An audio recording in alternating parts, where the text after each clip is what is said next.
प्रस्तुत काल आपण 8व्या अध्यायाला जाता जाता निरोप दिला आणि अति महत्वाचा भाग जाता जाता देवाने सांगितला. 8वा अध्याय हा मरणकाल प्राप्त झाल्यानंतर जीवाला कोणती गती प्राप्त होते, त्यावेळेला जर त्याने आध्यात्मिक चिंतन केलं तरच तो ईश्वर धामाला जाऊ शकतो. मरणी जयाचे आठवे तेच ते गती पाविजे, म्हणून माते स्मरावे सदा तुआ. असं सांगण्यात आलं की तुम्हाला सतत स्मरण करत जा, कारण मरणाच्या वेळेला जो मला जे ध्यान करील माझं तो त्या स्थितीला जाणार. जर माझं चिंतन आलं तर माझ्या स्वरूपाला अन्यथा इतर स्वरूपाला जाऊ शकतो. त्याच्यानंतर त्यांनी सांगितलं जो निष्काम भावनेने भक्ती करतो त्याचा मी अंतकाळ त्यावेळेला 1000 मिनिट असल्याचं दुःख होतं त्या जीवाला, ज्यावेळेला पुढीतून प्राण जात असताना. पण त्यावेळेला त्या सुकुमार भक्ताचं ज्याने आयुष्यभर भक्तीने निष्काम भावनेने भक्ती केलेली त्याचा मी दास होतो. त्यांनी मला हाक मारावी मग मी जायचं एवढा सुद्धा मला कमीपणा म्हणजे सहन होत नाही, कारण त्याने आयुष्यभर माझ्याकडून काही मागितलंच नाही. तर मग मला तिथं ती गोष्ट करायला आनंद वाटतो, कारण त्याचा ऋणाईत झालेला असतो. मी त्याने एवढी भक्ती केलेली असते आणि त्याच्या मोबदल्यात काहीच घेतलं नाही, म्हणून मला त्याच्या शेवटच्या वेळेला जावं लागतं. त्यांनी न हाक मारता. एरवी तर माझा नियम असा आहे सर्वसामान्य माणूस आडला आणि त्याने जर त्या संकटाच्या वेळेला जर देवाचा धावा केला तर मी धावत जातो आणि त्याच्या असलेली सगळी संकट निवारण करतो. न भक्ती करणाराबद्दल हे वाक्य. आणि ती स्थिती जर माझ्या भक्ताची झाली त्याने मला हाक मारावं मग मी जावं असा उन्हेपणा मला सहन होत नाही. तर तो मला हाक मारायचा अगोदरच मी जातो आणि त्याचा सर्व देहाच्या वेळेला त्याला आत्मस्वरूपाच्या पिंजऱ्यामध्ये ठेवतो. माझ्या सुकुमार भक्ताला शरीरातून प्राण जाताना ज्या वेदना होणार आहेत त्याला वेदना त्याला होऊ देत नाही आणि त्याच्याकडून मी स्वतः ती भजन करून घेतो. एरवी तो मला अगोदरच येऊन मिळालेला असतो तरी सुद्धा तो निष्काम भावनेने भक्ती करतो. या ऋणातून उतराय होण्यासाठी मी त्याचा शेवट यथासांग करतो आणि याच्यासाठीच आपल्याला भक्ती करायची का शेवटचा दिस गोड व्हावा. त्याच्यानंतर त्यांनी सांगितलं तुला अजून मार्ग सांगतो आणि जाता जाता शेवटच्या सदरामध्ये 8व्या अध्यायाच्या अति महत्वाचा भाग आहे आणि आपल्या संप्रदायाचं वैशिष्ट्य आहे. वारकरी संप्रदायाचा काय पावर आहे ती सांगणार आहे याच्यामध्ये. त्याच्यामध्ये 2 मार्ग सांगितले, एक अर्चिराधिक मार्ग आणि एक धूम्र मार्ग. धूम्र मार्ग आणि जीवाला ज्याने ब्रह्म प्राप्त व्हावा असा ज्याने अभ्यास केलेला आहे त्याच्याबद्दल हे वाक्य आहेत सगळी. ज्याने काहीच नाही आयुष्यभर भक्ती केलं त्याच्याबद्दल नाही, जो विषयामध्ये रस राहिला त्याच्याबद्दल नाही, ज्याने ब्रह्म ध्यासाचा अभ्यास केलेला आहे त्याला 2 काळ सांगितलेले, एक अर्चिराधिक मार्ग आणि एक धूम्र मार्ग.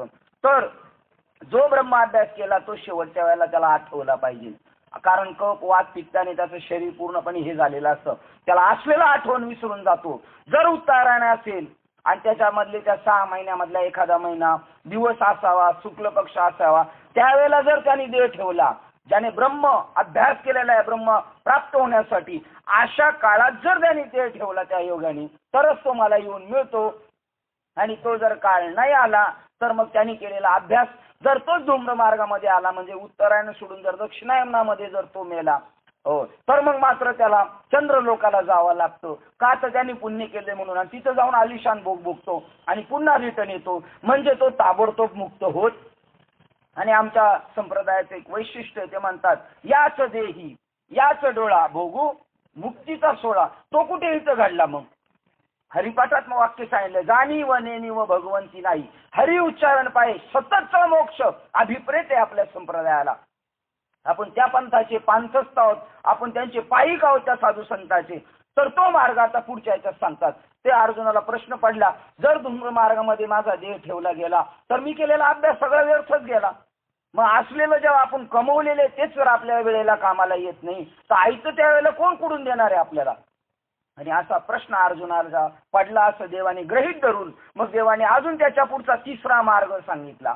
काय सांगितला का हे बघ हे दोघं जाऊ दे, कारण जर ऐन वेळेला तो मार्ग नाही सापडला तर केलेला ब्रह्माभ्यास व्यर्थच गेला. मग काय करायचं तर अर्चिराधिक मार्ग जाऊ दे, धूम्र मार्ग जाऊ दे, मी तुला सांगतो. आणि अर्चिराधिक मार्गाचा आपण भीष्माचार्याचं अनेक वेळा उदाहरण पाहिलेले, कारण त्यांना देह ठेवताना त्यांना त्या वेळेची वाट पाहावी लागली होती. पण आपलं साधन असं काळ वेळ नाम, ज्ञानेश्वर महाराजांचं साधन एवढं पॉवरफुल आहे, त्याला काळेचं बंधन नाही, काळाचं बंधन नाही, वेळेचं बंधन नाही. ज्या क्षणाला तो त्या दिवशी निर्वाण पावेल त्या स्थितीला पुण्यवान करणार आहे तो पुण्य आत्मा. अशा प्रकारचं साधन सांगताना त्यांनी सांगितलं हे दोन्ही राहू दे. एका मार्गाने योगी स्थितीरूप मोक्षाला जातो आणि दुसऱ्या एका मार्गाने पुनर्जन्माच्या फेऱ्यात पडतो. परंतु देह अवसानाच्या वेळेस दैववशात ज्याला जो मार्ग प्राप्त होईल तोच खरा मरणकाली अर्चनाधिक मार्ग भागास येतो का धूम्र मार्ग येतो हे अनिश्चित आहे असे पाहून अर्जुन खिन्न झाला. आणि हे सगळ्याला खिन्नता वाटली पाहिजे. कारण आपल्याला सांगितलंय अंतकाळी ज्याच्या नाम आले मुखा तुका म्हणे भाग्या पार नाही. असं नाव यायला भाग्य लागतं, पार नाही.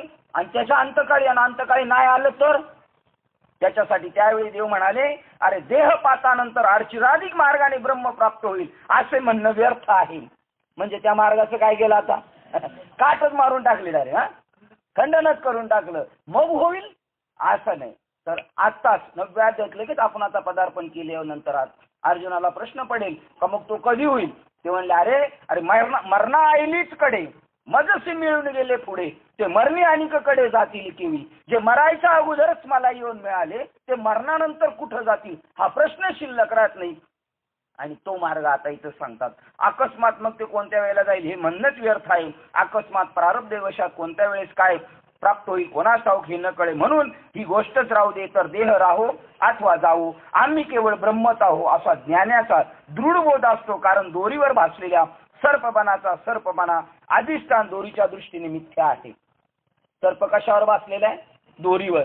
आणि याचा अर्थ सर्प मिथ्या आहे. तसा मी देहात जरी असलो तर मी देह नाही तर मी ब्रह्म आहे. पहा वाक्य काय 48 नंबरची ओळ काय सांगते पहा. तरी आता देह असो अथवा जावो आम्ही तर केवळ वस्तूच आहो. वस्तू म्हणजे काय. वस्तू म्हणजे परब्रह्म आत्मस्वरूप त्याला वस्तू म्हटलेले. जिथे जिथे वस्तू हा शब्द येणार धर्मग्रंथामध्ये तो वस्तू आला का कशाला संबोधलेलं आहे आत्म्याला देवाला. बघा वैष्णवांचा माल खरा तुरतुरा वस्तूची. वैष्णवाचा माल एकच आहे खरायला. वैष्णवाकडे एकच माल विकायला आहे. ज्या वेळेला मथुरेमध्ये गवळणी जायचं दूध दही घेऊन पण विकायच्या काय ते काय म्हणायच्या गोविंद घ्या कोणी दामोदर घ्या गे गोविंद घ्या कोणी दामोदर घ्या गे. तव तव हसती मथुरेच्या गे. त्या त्याला मथुरीच्याच लोकांना वाटतं हसायला येतं. कारण हे विकायला काय घेऊन आलेले दूध दही. आणि म्हणतात काय म्हणजे साधूचा एकच माल विकायला आहे. साधूकडे एकच आहे. एका जनार्दनी मांडिले दुकान आणि देवच देतात ते देव घ्या कोणी देव घ्या कोणी आईचा आला घर पुसणे. बरं काय पैसे किती घेणार तुम्ही काय प्रमाणे त्याच्यातलंच आहे. न लगे रुका मोल काही पैसे नकोय आम्हाला फुका देव घ्या फुका देव घ्या फुका न लगे रुका काही मोल. त्याचा 1 रुपया नकोय फुकट देव घ्या असं साधूकडे माल विकायला आहे. म्हणजे वस्तू काय आहे तर वस्तू म्हणजे ब्रह्म वस्तू आहे. तर आम्ही केवळ वस्तूच आहोत म्हणजे आम्ही केवळ ब्रह्मच आहोत. काजे दोरी सर्पत्व वावो दोराकडून सर्प जो दिसतोय दोराकडून दिसतोय. दोर हे अधिष्ठान सत्य आहे तसं ब्रह्म वस्तू सत्य आहे. आणि तिच्यावर मी वेगळा दिसत होतो म्हणजे मी मिथ्या आहे मी शरीर मिथ्या आहे पण आत्मवस्तू मात्र सत्य आहे. मज तरंगपणा असे का नसे हे उदकाची काही प्रतिभासे ते भले तेव्हा जैसे तैसे उदकाची जसं समुद्रावर लाटा येतात आणि लाटा पुन्हा समुद्राची एकरूप होतात. पण त्या पाण्याला असं कधी वाटत नाही मी लाट आहे आता मी समुद्र झालेलो आहे. आता मला लाटपणा आला आता माझा लाटपणा गेला. माझं तरंगपणा म्हणजे लाटपणा असे का नसे हे काय उदकाशी ठावे. उदकाला असं कधीच वाटत नाही का मी लाट आहे किंवा लाट नाही. ते भले तेव्हा जैसे तैसे उदकची तसा तो देहात असो नाही तर नसो तो केवळ वस्तूच आहे मी परमात्माचे असं त्याच्या डोक्यात फिट झालेलं असल्यामुळे तरंगाकारेनं जन्मीजे ना तरंग लोपेनं निमिजे. तरंगाला वाऱ्याच्यामुळं तरंगपणा येतो लाटपणा पण त्याच्यामुळं ती लाट म्हणजे पाणी जन्माला आलं. लाट म्हणजेच काय केवळ लाट म्हणजे पाणीच. तसे जगत वस्तू ज्या ज्या वस्तूने नटलेली ती वस्तूच काय ती वस्तूच परब्रह्म आहे. लाट म्हणजेच पाणी आहे. त्याप्रमाणे तरंगाकार जन्मीजे म्हणजे लाटेला जन्म किंवा ना तरंग लोपेनं निमिजे. तरंग म्हणजे लाट गेल्यावर पाणी मेलं आणि लाट आली म्हणजे पाणी जन्मलं का नाही. तेवी देही जे दोहीची वस्तू झाले त्याप्रमाणे ते देहात असतानाच ती वस्तू झाली. आशा शरीराची अशा शरीराची तयाची ठाई आडनावही उरले नाही तरी कोणे काळे काही नेमे पाहे. त्यावेळेला त्याला शरीराचं आडनाव सुद्धा शिल्लक राहिलं नाही. मी देह आहे ही बुद्धीच संपली त्याची. अशा प्रकाराने त्यांनी अजून दुसरा उदाहरण दिलं. का तर आता कोणता मार्ग करायचा त्यांनी सांगितलं. धूम मार्ग करायची गरज नाही, अर्चराधिक मार्ग त्या वेळेला गेलो पाहिजे, आपण त्या क्षणाला गेलो पाहिजे आणि मग आपल्याला ईश्वर प्राप्ती होईल. मग आपण त्या ठिकाणी मरायला गेलो पाहिजे चांगल्या ठिकाणी, असं नाही. तर पहा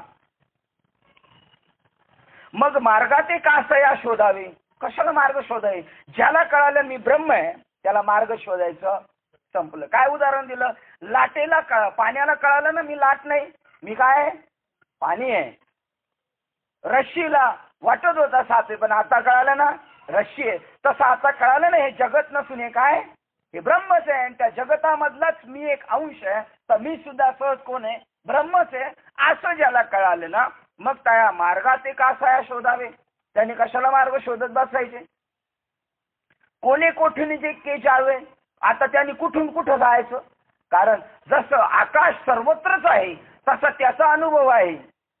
एक ठाई बैसला परी सर्व परी गेला. तो एका जागेवर बसला तरी तो सगळीकडे जाऊन आला. कारण त्याचा स्वानुभव आहे का मी दिसतो एवढा परिच्छिन्न शरीराचा नाही, मी व्यापक स्वरूपाचा आहे. असं असल्यामुळे त्याला कुठून कुठे जायची गरज नाही. जरी देश कालाधिक आगवे आपणच असे देश काळ आणि सगळं आपणच झालेलं आहे. देश सुद्धा तोच झाला, काळ सुद्धा तोच झाला. आता त्याला कुठं जायचं? ईश्वर प्राप्ती करतात. कुठं जायचं गरज नाही. त्यांनी ठाईचं वैसोनी काय सिद्धांत आहे आमच्या साधू संतांचा. हे कळायला ना आपलं पुनर्जन्म, आपलं पूर्व कर्म, आपलं पूर्व सुकृत उदयाला यायला पाहिजे. ते तुकाराम महाराज म्हणतात माझं पुण्य फळले बऱ्याच दिवसांनी. एरवी पुण्य होतं पण ते फळाला आलं. आता बऱ्याच लोकांचं पुण्य आहे पण फळाला कुठं आलेलं आहे? मग पुण्याला फळ मिळणं म्हणजे काय? मोक्ष मिळणं, ईश्वर मिळणं हे फळ आहे त्याचं. का घट का हागा घटू जे वेळी फुटे त्यावेळी ते आकाश लागे नीट वाटे वाटा लागे तरी गगना भेटे. एरवी काय चुके? जर माठ फुटला तर माठातला आकाश, माठ फुटला व्यवस्थित तरच आकाशाला मिळेल आणि नाही फुटला तर ते आकाश माठातच राहणार आहे का?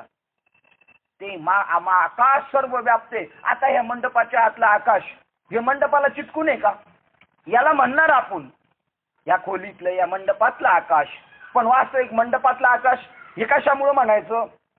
ह्या उपाधीमुळं. बरं ही उपाधी नव्हती तेव्हा ही पोकळी होतीच आणि ही काढून टाकली तरी असणार आहे. याच्यावर याचं काय अवलंबून आहे का? मडक्यावर म्हणजे त्या खापरावर असल्या पोकळीचं काय अवलंबून आहे का? तसं नाही. तसं या शरीरावर ती गोष्ट अवलंबून नाही. ती गोष्ट स्वतंत्र आहे, स्वयंसिद्ध आहे. ही गोष्ट ज्याला कळाली पाहे पायसे हन आहे की तो आकारूचच आहे. येर गगन ते गगनाची आहे घटत्वा आधी. घटाच्या अगोदर पासूनच ते आकाश आहे. एरवी काय झालं? फक्त मडक्याचा आकारच गेला म्हणून मैतीला मडका फिरवतात. हे कळलं आपल्याला तर भाग्य आहे आपलं. मडक्याचा नाश झाला आणि मडक्याचा नाश झाला म्हणजे मातीचा नाश झाला का? मग कशाचा नाश झाला? फक्त मडक्याच्या आकाराचा म्हणजे मातीच्या आकाराचा नाश झाला. मातीचाही नाश नाही आणि मातीच्या आतल्या पोकळीचा सुद्धा नाश नाही. तसा सरणावर पडलेला काका नाना मामा माझा आहे त्याचं काहीच नुकसान नाही झालं. पंचमहाभूतही जशीच्या तशीच आहेत. हा आणि त्याच्यामधलं आतलेलं स्वरूप सुद्धा जसंच्या तसे काहीच नाश नाही झालं. फक्त आता आम्ही पेटून राज करणार म्हणजे फक्त आकाराचा नाश होणार. आकाराचाच फक्त नाश होतो. त्याप्रमाणे आता मार्ग सांगितला, साधन सांगितलं. बघा आता माऊली साधन सांगतात. आईसिया बोधाचे सुरवाडे. असा ज्याला बोध. किती दृष्टांत दिले? पाण्याचं उदाहरण दिलं, आकाशाचं दिलं, रश्शीचं दिलं. आईसिया मडक्याचं माठाचं दिलं म्हणजेच आकाशाचं दिलं, रश्शीचं दिलं म्हणजेच सर्पाचं दिलं, लाटेचं दिलं म्हणजेच पाण्याचं दिलं. त्याप्रमाणे आईसिया बोधाचे सुरवाडे. मार्गाचे साकडे. कोणता मार्ग करू मी? हा मार्गाने जाऊ का त्या मार्गाने जाऊ? तया सोहम सिद्धा न पडे योगी असी. कोणाला साधनाचं काय दुःख पडत नाही? सोहम सिद्धा. सोहम सिद्ध म्हणजे काय? ते ब्रह्म पहिल्यापासूनच सिद्ध आहे. ते ब्रह्म जे आहे ना ते मी ब्रह्म पहिल्यापासून सिद्ध आहे. मी सोहम आहे, मी ब्रह्म आहे आणि मी पहिल्यापासूनच सिद्ध आहे. मला कोणी सिद्ध केलेलं नाही. या कारणे पंडुसुता तू होवावे योगयुक्ता येतुली सर्व काळी साम्यता अपैसा होईल. मग तुला सगळीकडे साम्य दिसल. मग केव्हा देह पडला आणि केव्हा काही याची काही काळजी राहणार नाही. पहा मग मग भले तेथे भले तेव्हा म्हणजे ऍक्सिडेंट मध्ये जरी गेला, कुत्र्या मांजरांनी खाल्ला तरी, लढाईमध्ये संपला तरी, मग भले तेथे भले तेव्हा म्हणजे आता अर्जुन कुठे आहे? युद्धभूमीवर. तुला जरी कापला तर तू संपणार. काय बोध आहे बघा. मग आपण म्हणून चांगलंच मरण आलं, अरे ऍक्सिडेंट झाला तरी चालत. भले तेथे भले तेव्हा देह असो अथवा जापो परी अभद्दा नित्य ब्रह्म भावा बिघडू नाही. नित्य ब्रह्म भावावर येतो. काय प्रमाणे बघा 5व्या अध्यायामध्ये आलं होतं का? बुद्धी निश्चय आत्मज्ञान ब्रह्म भावे आपणावन. मी ब्रह्म आहे, माझ्या सगळं जगत ब्रह्म आहे, अशा भावात त्याच्या कधी बिघाड होत नाही. त्यामुळं तो कुठं पडला तरी काय नाही, तो कल्पांती जन्मानं नागवी. कल्पाचा अंत झाला तरी तो पुन्हा जन्म सगळे घेतील, पण याला जन्म नाही. कल्पांती मरण ना पल्लवे. कल्पांच्या वेळेला सगळ्याचा नाश होतो, पण याचा नाश होणार नाही. माझी स्वर्ग संसाराचे लागवी झकवी ना. आणि मग मधी संसार आणि स्वर्ग जरी त्याला आमिष दाखवत असेल, येतो का माझ्याकडं, तरी तो त्याकडे पाहत नाही. त्याला वळून टाकलेल्या तुकड्याप्रमाणे होतो. येणे बोधे जो योगी होय तयासीच या बोधाची नीटपण आहे. काजे भोगा ते पेलू न पाये निज रूपा. अशा प्रकाराने ज्याला बघा मामासाहेबांची एक कॅसेट पंढरपूर मध्ये विकायला मी पाहिली नाही, फक्त त्याच्यावरचं नाव आहे येणे बोधे काळ सर्व काळ आम्ही डुल्लत असो. बघा त्या अभंगाचं सुरुवात आहे तुकाराम महाराजांचं. तो अभंग पाठ करायला पाहिजे आपण कधी. येणे बोधे आम्ही सर्व काळ डुल्लत असो. कोणत्या बोधाने? बघा येणे बोधे जो योगी होय. आता त्या अभंगाच्या स्टेपवर जायचं म्हणजे ही स्टेप आहे. येणे बोधे म्हणजे आम्ही ब्रह्म आहोत या भावावर जायचंय. त्यामुळे तो सर्व काळ डुल्लत असो. अशा प्रकाराने पै इंद्रादिक देवा जया सर्वस्वी गाजती राणीवा. ते सांडणे मानुनी पांडवा डावलुनी जो. बघा सांडणे 14 नंबर अर्थ काय दिलेला आहे? त्याज्य मानतो. इंद्रपदाला लोकांनी फार मोठं महत्व दिलेले, पण ते डावलून जातो. नको त्याची काय करतो? पायरी करतो. तुका म्हणे पावटणी करू स्वर्गाची. ही जशी पायरी आहे तशी ह्या स्वर्गाची पायरी केली म्हणजे हा स्वर्ग, आणि याच्यावर पाय दिल्याशिवाय आतमधल्या गाभाऱ्यात जाता येत नाही, मोक्षाला जाता येत नाही, ब्रह्मभावाला प्राप्त होता येत नाही. याच्यावर पाय देऊन गेले ते. काही इथंच लटकले, आणि इथं लटकलेले ते म्हणले अरे आता ते तिकडं जायचं होतं आपल्याला, आपण इथंच थांबलो, आपण तर पायऱ्यांवरच थांबलेलो आहे. आणि मग तिथं त्यांना कळलं. ते म्हणले नको नको पायरी, आता आम्ही आत जातो. म्हणले आता आत नाही जाता येत. आता पायरीवरून कुठं जावं लागेल? परत खालच्या पायरीवर, परत खालच्या पायरीवर, परत मूर्ती लोकात यावं लागल, आणि परत तिथं मात्र बुद्धी फिट ठेवायची का आता पायरीवर जायचं. कोणती पायरी? स्वर्ग सुखाच्या पायरीवर जायचं. आता एकच लांब उडी घेऊन डायरेक्ट आतमध्ये जायचं. अशा प्रकारचं त्यांनी सांगितलं. आता सांगितलं एवढं कशाने होईल? एवढं कशाने होईल? ध्रुम मार्ग नको, आशीर्वादिक मार्ग नको, आणि एवढंच झालं पाहिजे. हा बोध कशाने होईल? वेदानी होईल का? वेदाचा अभ्यास करून लगेच काट मारून टाकली? नाही नाही, वेदानी नाही होणार. त्याचा अभ्यास करून नुसता वेदांतचार्य होईल, पण सर्वज्ञ नाही होणार. अजून काय सांगितलं? जरी वेदाध्ययन झाले, अवघा अथवा यज्ञाचे शेत पिकले, वेदाध्ययन झाले, वेदांतचार्य झाले, तरी ज्ञानेश्वर महाराजांनी काट मारली. अर्जुना वेद विदू जरी झाला, माते नेनता वायाच गेला, कनू सांडूनी उपनिला कोंडा जैसा. वेदाध्ययनाचे झाले अथवा यज्ञाचे शेत पिकले, भरपूर यज्ञ केले की तपोदानाचे जोडले, सर्वस्वहन किंवा तप केली, दान केली, काय काय कामं केली? वेदाभ्यास केला. 2 नंबर यज्ञ यागादिक कर्म केली, भरपूर यज्ञ कर्म केले. 2 नंबर खूप म्हणजे खूप शतपट यज्ञ केलं, नंतर इंद्रदेव होतो, असे यज्ञ केले. नंबर 3 तप केली, तपश्चर्या हिमालयासारख्या ठिकाणी जाऊन. नंबर 4 भरपूर दान दिली, तरी सुद्धा तया अवघाची या पुण्याचा मळा, या सगळ्यांचा पुण्याचा मळा जरी फुलला तरी त्या स्वरूपापर्यंत जात नाही. तया अवघ्याच्या पुण्याचा मळा भरू आतोनी जया ये फळा. त्या सगळ्या पुण्याला फळ आलं, आणि तो मळा सगळा टवटवीत जरी फुलून आला आणि त्याला फळं आली, ते परब्रह्म निर्माणा सांडी न सरे, ते परब्रह्म स्वरूपापर्यंत जाऊ शकत नाही. फुलला भक्तीचा हिरवा मळा, आणि तो झाला 16 चोरांचा. भक्तीचा मळा फुललेला आहे ना आता हिरवागार, पण तो सोहळा कोणाचा झालेला आहे आता? चोर लोकच गादीवर आहेत आणि माझ्या मारून घेत आहेत.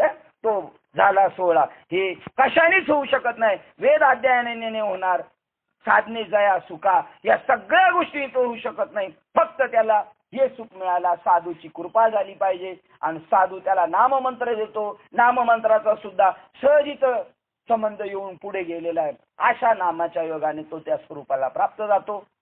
मग अर्जुनाला मात्र प्रश्न पडला, असा मोठा मार्ग आहे का तो नाममार्ग? मग तो आडवाटेचा आहे का? नाही बाबा, सरळ मार्ग आहे. बघा 9व्या अध्यायाची लगेच प्रास्ताविका कशी सुरुवात झाली. शेवटच्या टप्प्यात जे सांगितलं, हा मार्ग लय सोपा आहे. कशाने? वेदाध्यायाने नाही होणार, यज्ञाने शेत पिकून, तपश्चर्या करून नाही, दान मार्ग नाही करून, तर साधूचा राजमार्ग आहे. त्यांनी बाकीचे सगळे मार्ग मोडले आणि हमरस्ता सुरुवात केला. हमरस्ता मोडोनी वाटा सूक्ष्म दुस्तर, मोडणी वाटा सूक्ष्म दुस्तर, केला राज्यभार चाले ऐसा, केला राज्यभार चाले ऐसा, मोडणी वाटा सूक्ष्म दुस्तर. सगळ्या वाटा साधूने मोडल्या आणि एक साधन, जे 8व्या अध्यायाचं शेवटचं साधन सांगितलेलं आहे, याच मार्गाने तुला जाता येईल, त्याचं नाव आहे पुढं राजविद्या, राजगुह्य योग. 9वा अध्याय काय सांगतो? ही राजविद्या आहे, हा राजमार्ग आहे. तिथं रस्त्याला विचारावं लागत नाही कोणाला. विचारायला हाय कोण चितपाखरू त्या हायवेला असतं का? राजमार्गाला कोण विचारायला असतं? ते राजमार्गाला प्रत्येक स्टेपला दाखवलेली आणि त्या राजमार्गाला गल्लीबोळातली माणसं जात. बघ बाळा, मग साधूचा ज्या राजमार्गाला किती लोक गेलेली, ठराविकच लोक जातील. आणि ज्यांचा लांबचा पल्ला गाठायचा त्यांना ते हायवेचा स्वीकार करतात, कारण त्याला मोक्षधामाला जायचं. ज्याला फक्त इंद्रादिक वगैरे या गल्लेबोळांमध्ये फिरायचं, तो म्हणतो कशाला हायवेला जायचं आणि परत मागे यायचं. आपण तिथं कोण सांगायला नाही सूचना. हा, अनुमानून घ्यावे. इथं काय कोणाला सांगा, वेदाला सांगा, म्हणजे इथं हायवेला कोण सांगायला लागत नाही. आता 9वा अध्याय जो राजविद्या राजगुह्य योग एक आहे, याच्यामध्ये वाक्य राजविद्या आहे म्हणजे हमरस्ता आहे, मोडून या वाटा सूक्ष्म दुस्तर, केला राज्यभार. पण तो मात्र कसा आहे? गुह्य आहे. माहितीये का? राजविद्या राजगुह्य योग. गुह्य आहे ते गुढ आहे, ते साधूला माहिती आहे आणि ते गुढ प्राप्त करून घ्यायचा आपल्याला. तो 9वा अध्याय. आपण 9वा अध्यायात आता सुरुवात करू. आणि ज्ञानेश्वर महाराज म्हणतात, साधू तेच कार्य करायला आले होते. ये मराठीचे नगरी ब्रह्मविद्येचा सुकाळ करी, घेणे देणे वरी सुखची होऊ दे या जगा. अशा प्रकारे 8व्या अध्यायाचं शेवट झाला. आणि 9व्या अध्यायात आता देव अर्जुनाला म्हणतात. अर्जुन म्हणतो, विचारणारे काय भानगड ती, कशाने काय होणार? तर ज्ञानेश्वर महाराज सांगतात, पहिल्या अध्यायाची पहिली ओळ. पण इतका ज्ञानेश्वरीमध्ये सुद्धा काही काय अध्यायामध्ये, काही ज्ञानेश्वरीमध्ये 9व्या अध्यायात ही पहिली ओळ आहे, तरी अवधान एक वार दिजे. पण बाबा म्हणाले, एक ज्ञानेश्वरी भेटली त्याच्यामध्ये ही दुसऱ्या नंबरला ओळ आहे, त्याच्यात पहिली ओळ दुसरीच टाकलेली. आता मामासाहेबांची ज्ञानेश्वरी पाहिली आपण, तर त्याच्यामध्ये 9300 ओळ, हा 9033. तर इकडं 2-4 वाढतात, यांच्यात 35-36 होतात. म्हणजे बघा, एवढं किचकटीचा मार्ग शोधत शोधत या लोकांनी दोघांनी मात्र सेफ मध्ये आणलेले आहेत ज्ञानेश्वरी, मामासाहेब दांडेकर आणि साखरे महाराज. त्याच्यामध्ये तर अजून काय काय, पण त्याच्यातूनही पण साधन मिळणं मात्र परमभाग्याचं आहे. परमदैव आपल्या जेव्हा उदयाला येईल तेव्हा. आता बघा इथं सांगतात, ज्ञानेश्वर महाराज म्हणतात, एकदाच आमचं आहे का? जसं सुका लागी करशी तळमळ, तरी तू पंढरीशी जाय. आता मग अवघाची सुखरूप होती. मग आता सांगा, कोण कोण म्हणतं माझ्या 20 वाऱ्या झाल्या, 15 वाऱ्या झाल्या, कोण म्हणे आमच्या आयुष्यभर वाऱ्याचे, पण सुखरूप झाले का? ते सुखरूप झालेच नाही. कारण मार्ग मात्र ज्या पंढरपूरला जायला सांगितलं त्या पंढरपूरला गेले नाही. असं म्हणल्यानंतर लोक सगळे टेन्शन मध्ये येतील. ज्या पंढरपूरला सांगितलं त्या पंढरपूरला नाही गेले म्हणजे दुसरे पंढरपूर आहे का? आहे ना. जसे आळंदी 2 आहेत. कोणत्या कोणत्या 2 आळंदी आहेत सांगा बरं? एक देवाची आहे आणि एक असे. आता तसं पंढरपूर हे स्वराचं म्हणता नाहीच आपल्याला, पण बनवले स्वरासच बनवलेले, सगळे स्वरच तिथं जाऊन जमलेले आहेत सगळे. त्यामुळं मेन खास मला हाताला लागला नाही. आणि देव त्याच्यापेक्षा, कारण चोरांचा सुद्धा चोरी करणारा तो देव आहे. त्याने माल लपूनच ठेवलं, हे जरी तिथे गेले तरी. काय सांगत होतो आपण? तसं देह ही पंढरी, आत्मा पांडुरंग, नांद तो केवळ. देह ही पंढरी, आत्मा हा विठ्ठल, नांद तो केवळ पांडुरंग. त्या पंढरपूरला जायचं आपल्याला. आणि इथं सांगतात तुम्ही एकदाच माझा ऐका. ज्ञानदेव म्हणतात तरी अवधान ऐकले दिजे, अवधान एक. अनुसंधानावर लक्ष ठेवा. मी काय सांगतो त्याच्यावर लक्ष ठेवा. मग सर्व सुखाशी पात्र व्हायचे. 2 नंबर पात्र म्हणजे काय? योग्य व्हाल तुम्ही. ही लोक म्हणतात ना, ही लोक योग्य नाहीत आणि अधिकारी आहेत, अधिकारी नाही. तुम्ही अधिकारी व्हाल. एकदाच ऐका. हे प्रतिज्ञा उत्तर माझे उघड ऐका. हे मी मात्र ज्ञानेश्वर महाराज म्हणतात. प्रतिज्ञेवर बोलतात. पाहू आपण 9व्या अध्यायात काय म्हणतात. ज्ञानदेव म्हणतात, श्रोते हो, मी जे आता वास्तविक गुह्य तत्वाचे निरूपण करणार आहे ते अवधानपूर्वक ऐका. कोणतं? गुह्य तत्वाचे निरूपण करणार. म्हणजे याचे आपण आयुष्यात कधी ऐकलंच नाही. मी तर म्हणतो आपण 8व्या अध्यायापर्यंत आता जे वाचत आलो हे तर कोणत्या कीर्तनकार बाबाच्या मुखातून आपल्याला कधी ऐकायचं नाही भेटत. ते मात्र प्रकृतीतलीच उदाहरणं देत राहतात. राम कृष्णाधिक जे अवतार आले ते बी प्रकृतीच घेऊन आले आणि त्यांच्या प्रकृतीची वर्णनं चालू आहेत, पुरुषाची वर्णनं नाही चालू. रामाने असं केलं, रामाने सीतेला पळून नेलेलो तर रावणाने तिला परत आणलं. म्हणजे प्रकृतीचंच वर्णन चाललंय का पुरुषाचं वर्णन चाललंय? शरीराचंच वर्णन चाललंय ना. नाशिवंताचंच वर्णन चाललंय. इथं मात्र नाशिवंत नाही नाश सुख ते दिधले तयास, ज्या सुखाला नाश नाही ते साधूने दिलेले. इथं सांगतात त्या गुह्य तत्वाचे निरूपण करणार आहे ते तुम्ही अवधानपूर्वक ऐका.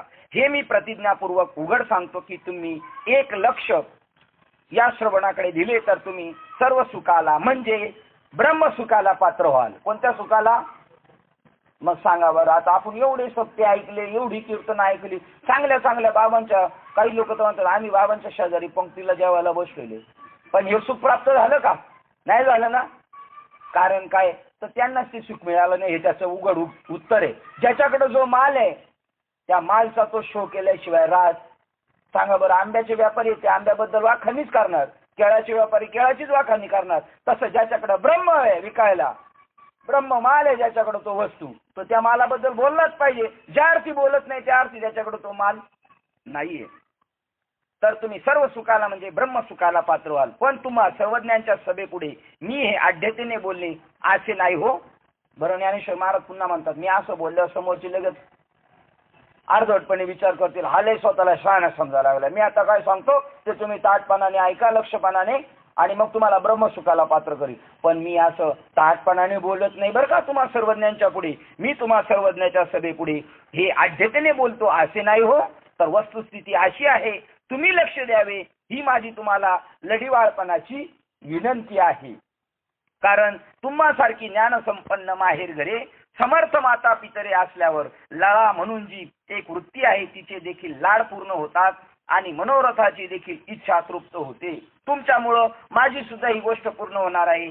तुमच्या कृपादृष्टीच्या ओलाव्याने टवटवीत झालेल्या प्रसन्नतारूपी मळ्याची थंडगार सुशीतल सावली पाहून महाराज संसाराने श्रमलेला असा जो मी तो त्या ठिकाणी विश्रांतीसाठी लोळत आहे. कोण श्रमले? आता वकीलपत्र घेतलेले त्यांनी, आपलं वकीलपत्र घेतलेले नाही तर ज्ञानेश्वर महाराज संसाराने श्रमलेले आहेत का? तुकाराम महाराज तरी म्हणले संसार तापे तापलो मी देवा. पण हे म्हणतात आता आपलं वकीलपत्र घेऊन म्हणतात का मी थकलेलो आहे आणि मी तुमच्याकडे सावलीला आलेलो आहे, विश्रांतीला आले साधूंकडे. महाराज तुम्ही सुखरूप अमृताचे डोहच आहात. ऐकणाराबद्दल बोलतात. तिथे एवढे सुद्धा माणसं नसतील बरं का. ज्यावेळेला ज्ञानेश्वर महाराजांनी नेवास्यामध्ये ज्ञानेश्वरी सांगितली आणि लिहिली कोणी? मुर्द्यानी लिहिली. सचिदानंद बाबा मेलेला माणूस जिवंत उठून ती ज्ञानेश्वरी लिहिलेली. आता मेलेल्या माणसाला ज्ञानेश्वरी कळली त्यांनी लिहिली म्हणलं जिवंताला कळायला पाहिजे की नाही? जागेवर असले पाहिजे. म्हणून तुम्ही सुखरूप अमृताचे डोहसात म्हणून आम्ही आपल्या इच्छेप्रमाणे त्यात बागडून थंडावा प्राप्त करून घेत आहोत. येथे जर लढीवाळपणाने तुमच्याशी सलगी करण्यास भिवू लागलो तर आम्ही शांत तरी कोठे व्हावे?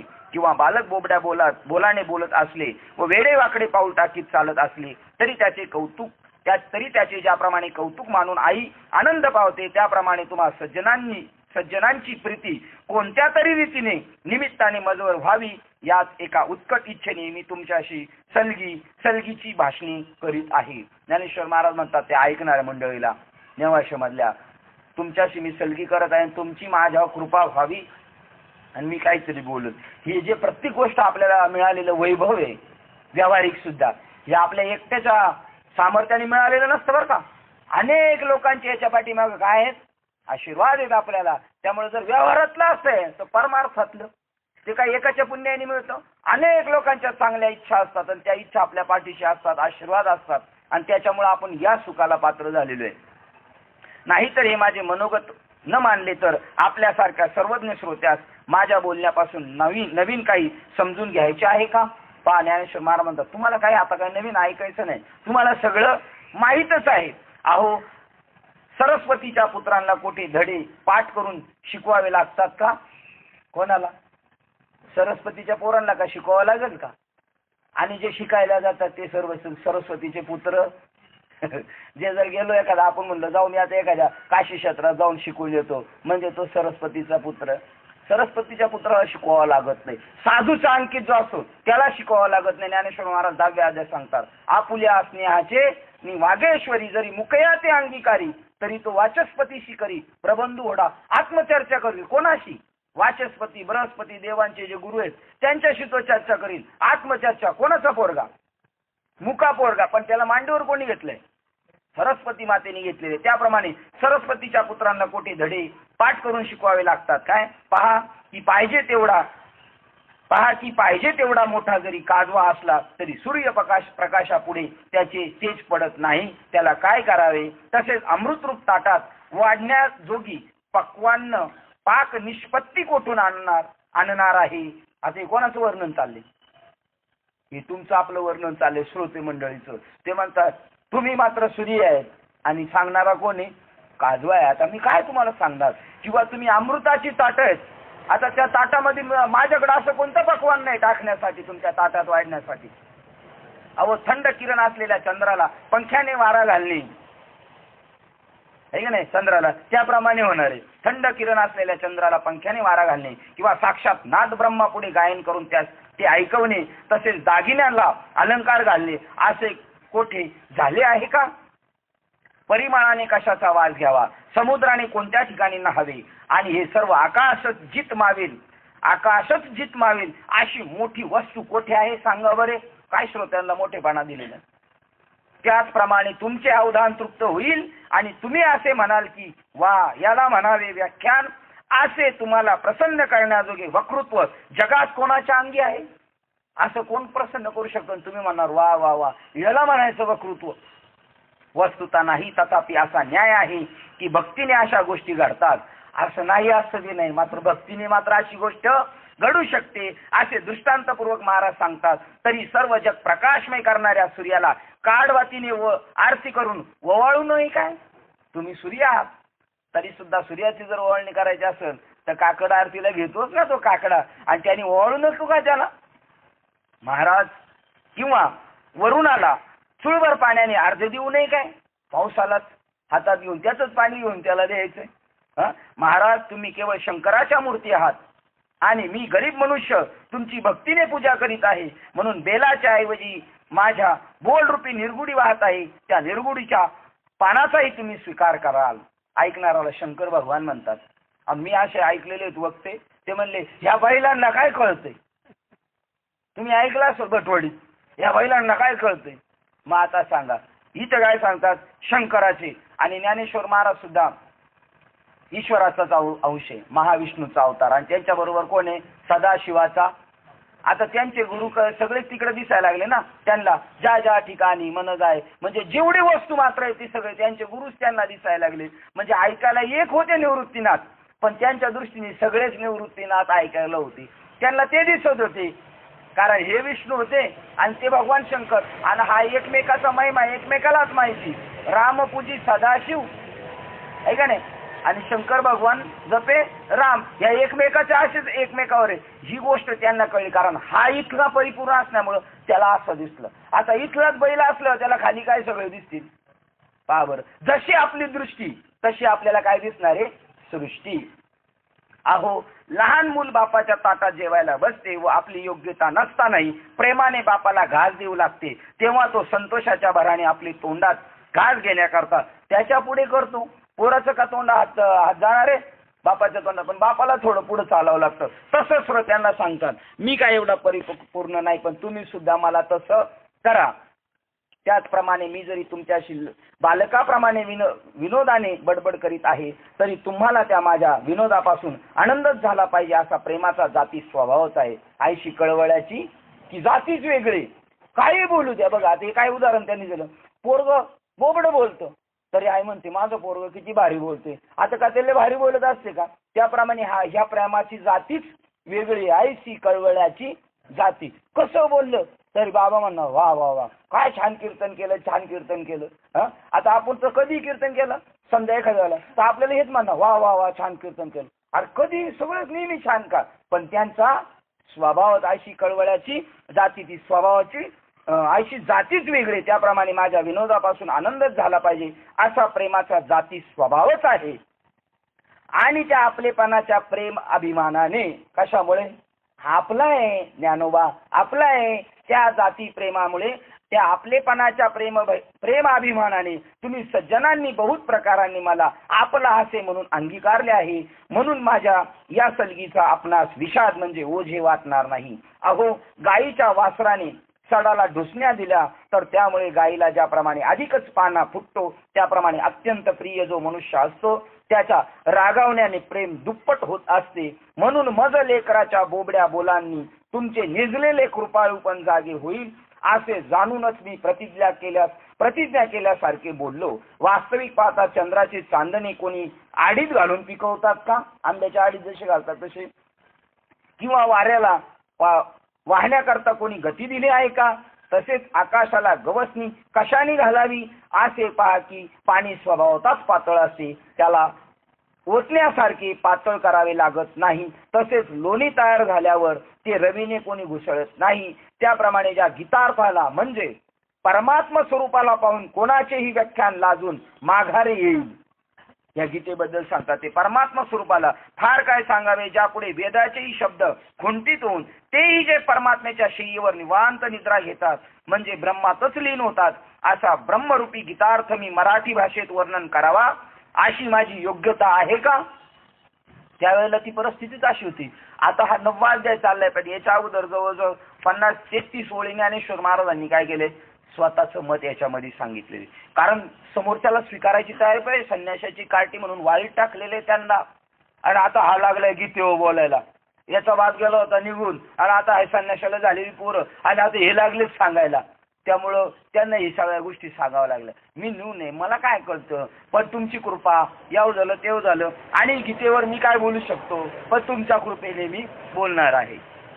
परंतु अशी स्थिती असताना पुढच्या याच आशेवर ब्रह्म प्रतिपादन करण्याची इच्छा उत्पन्न झाली, तीही की कसे तरी दिटाईने बोलून आपल्या सारख्यांची कृपा संपादन करावी व आवडता व्हावी, म्हणून त्या आपल्या कृपेनेच गीतार्थ प्रतिपादन करीत आहे. आता बघा, नवीन कीर्तन करायला लागला, प्रवचन करायला लागला, त्याला बघा हे वाक्य प्रोत्साहन देणार आहे. कशासाठी? त्यांचं लढीवाळपणा, त्यांचा प्रेम आपल्याला स्वीकारायचे, साधूची कृपेची. तुम्हाला सांगतो, एकदा असं एका ताईने कीर्तन केलं, 16-17 वर्षाची असेल, आळंदीमध्ये. अचानक तिला चक्री कीर्तनावर उभं केलं, अशी प्रमाणे बोलली ना, असं कीर्तन केलं, झणझणे बाबांनी ते टाळ घेऊन होते. ती जी प्रमाणे काय बोलायची, ती कधी कधी यांची सुद्धा पाठ नसायची. म्हणलं बघा काय, 16-17 वर्षाची पोरगी होती.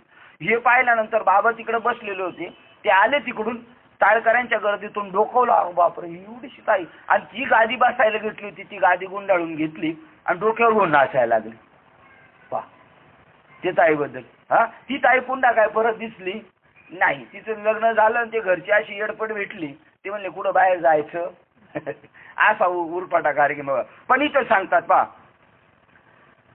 अशी स्थिती असताना सुद्धा त्यांनी गीतेवर कोण टीका करू शकतो, माझी ताकद आहे का ते म्हणतात. तरी सुद्धा अशी स्थिती असताना सुद्धा मी का दिटाई केली?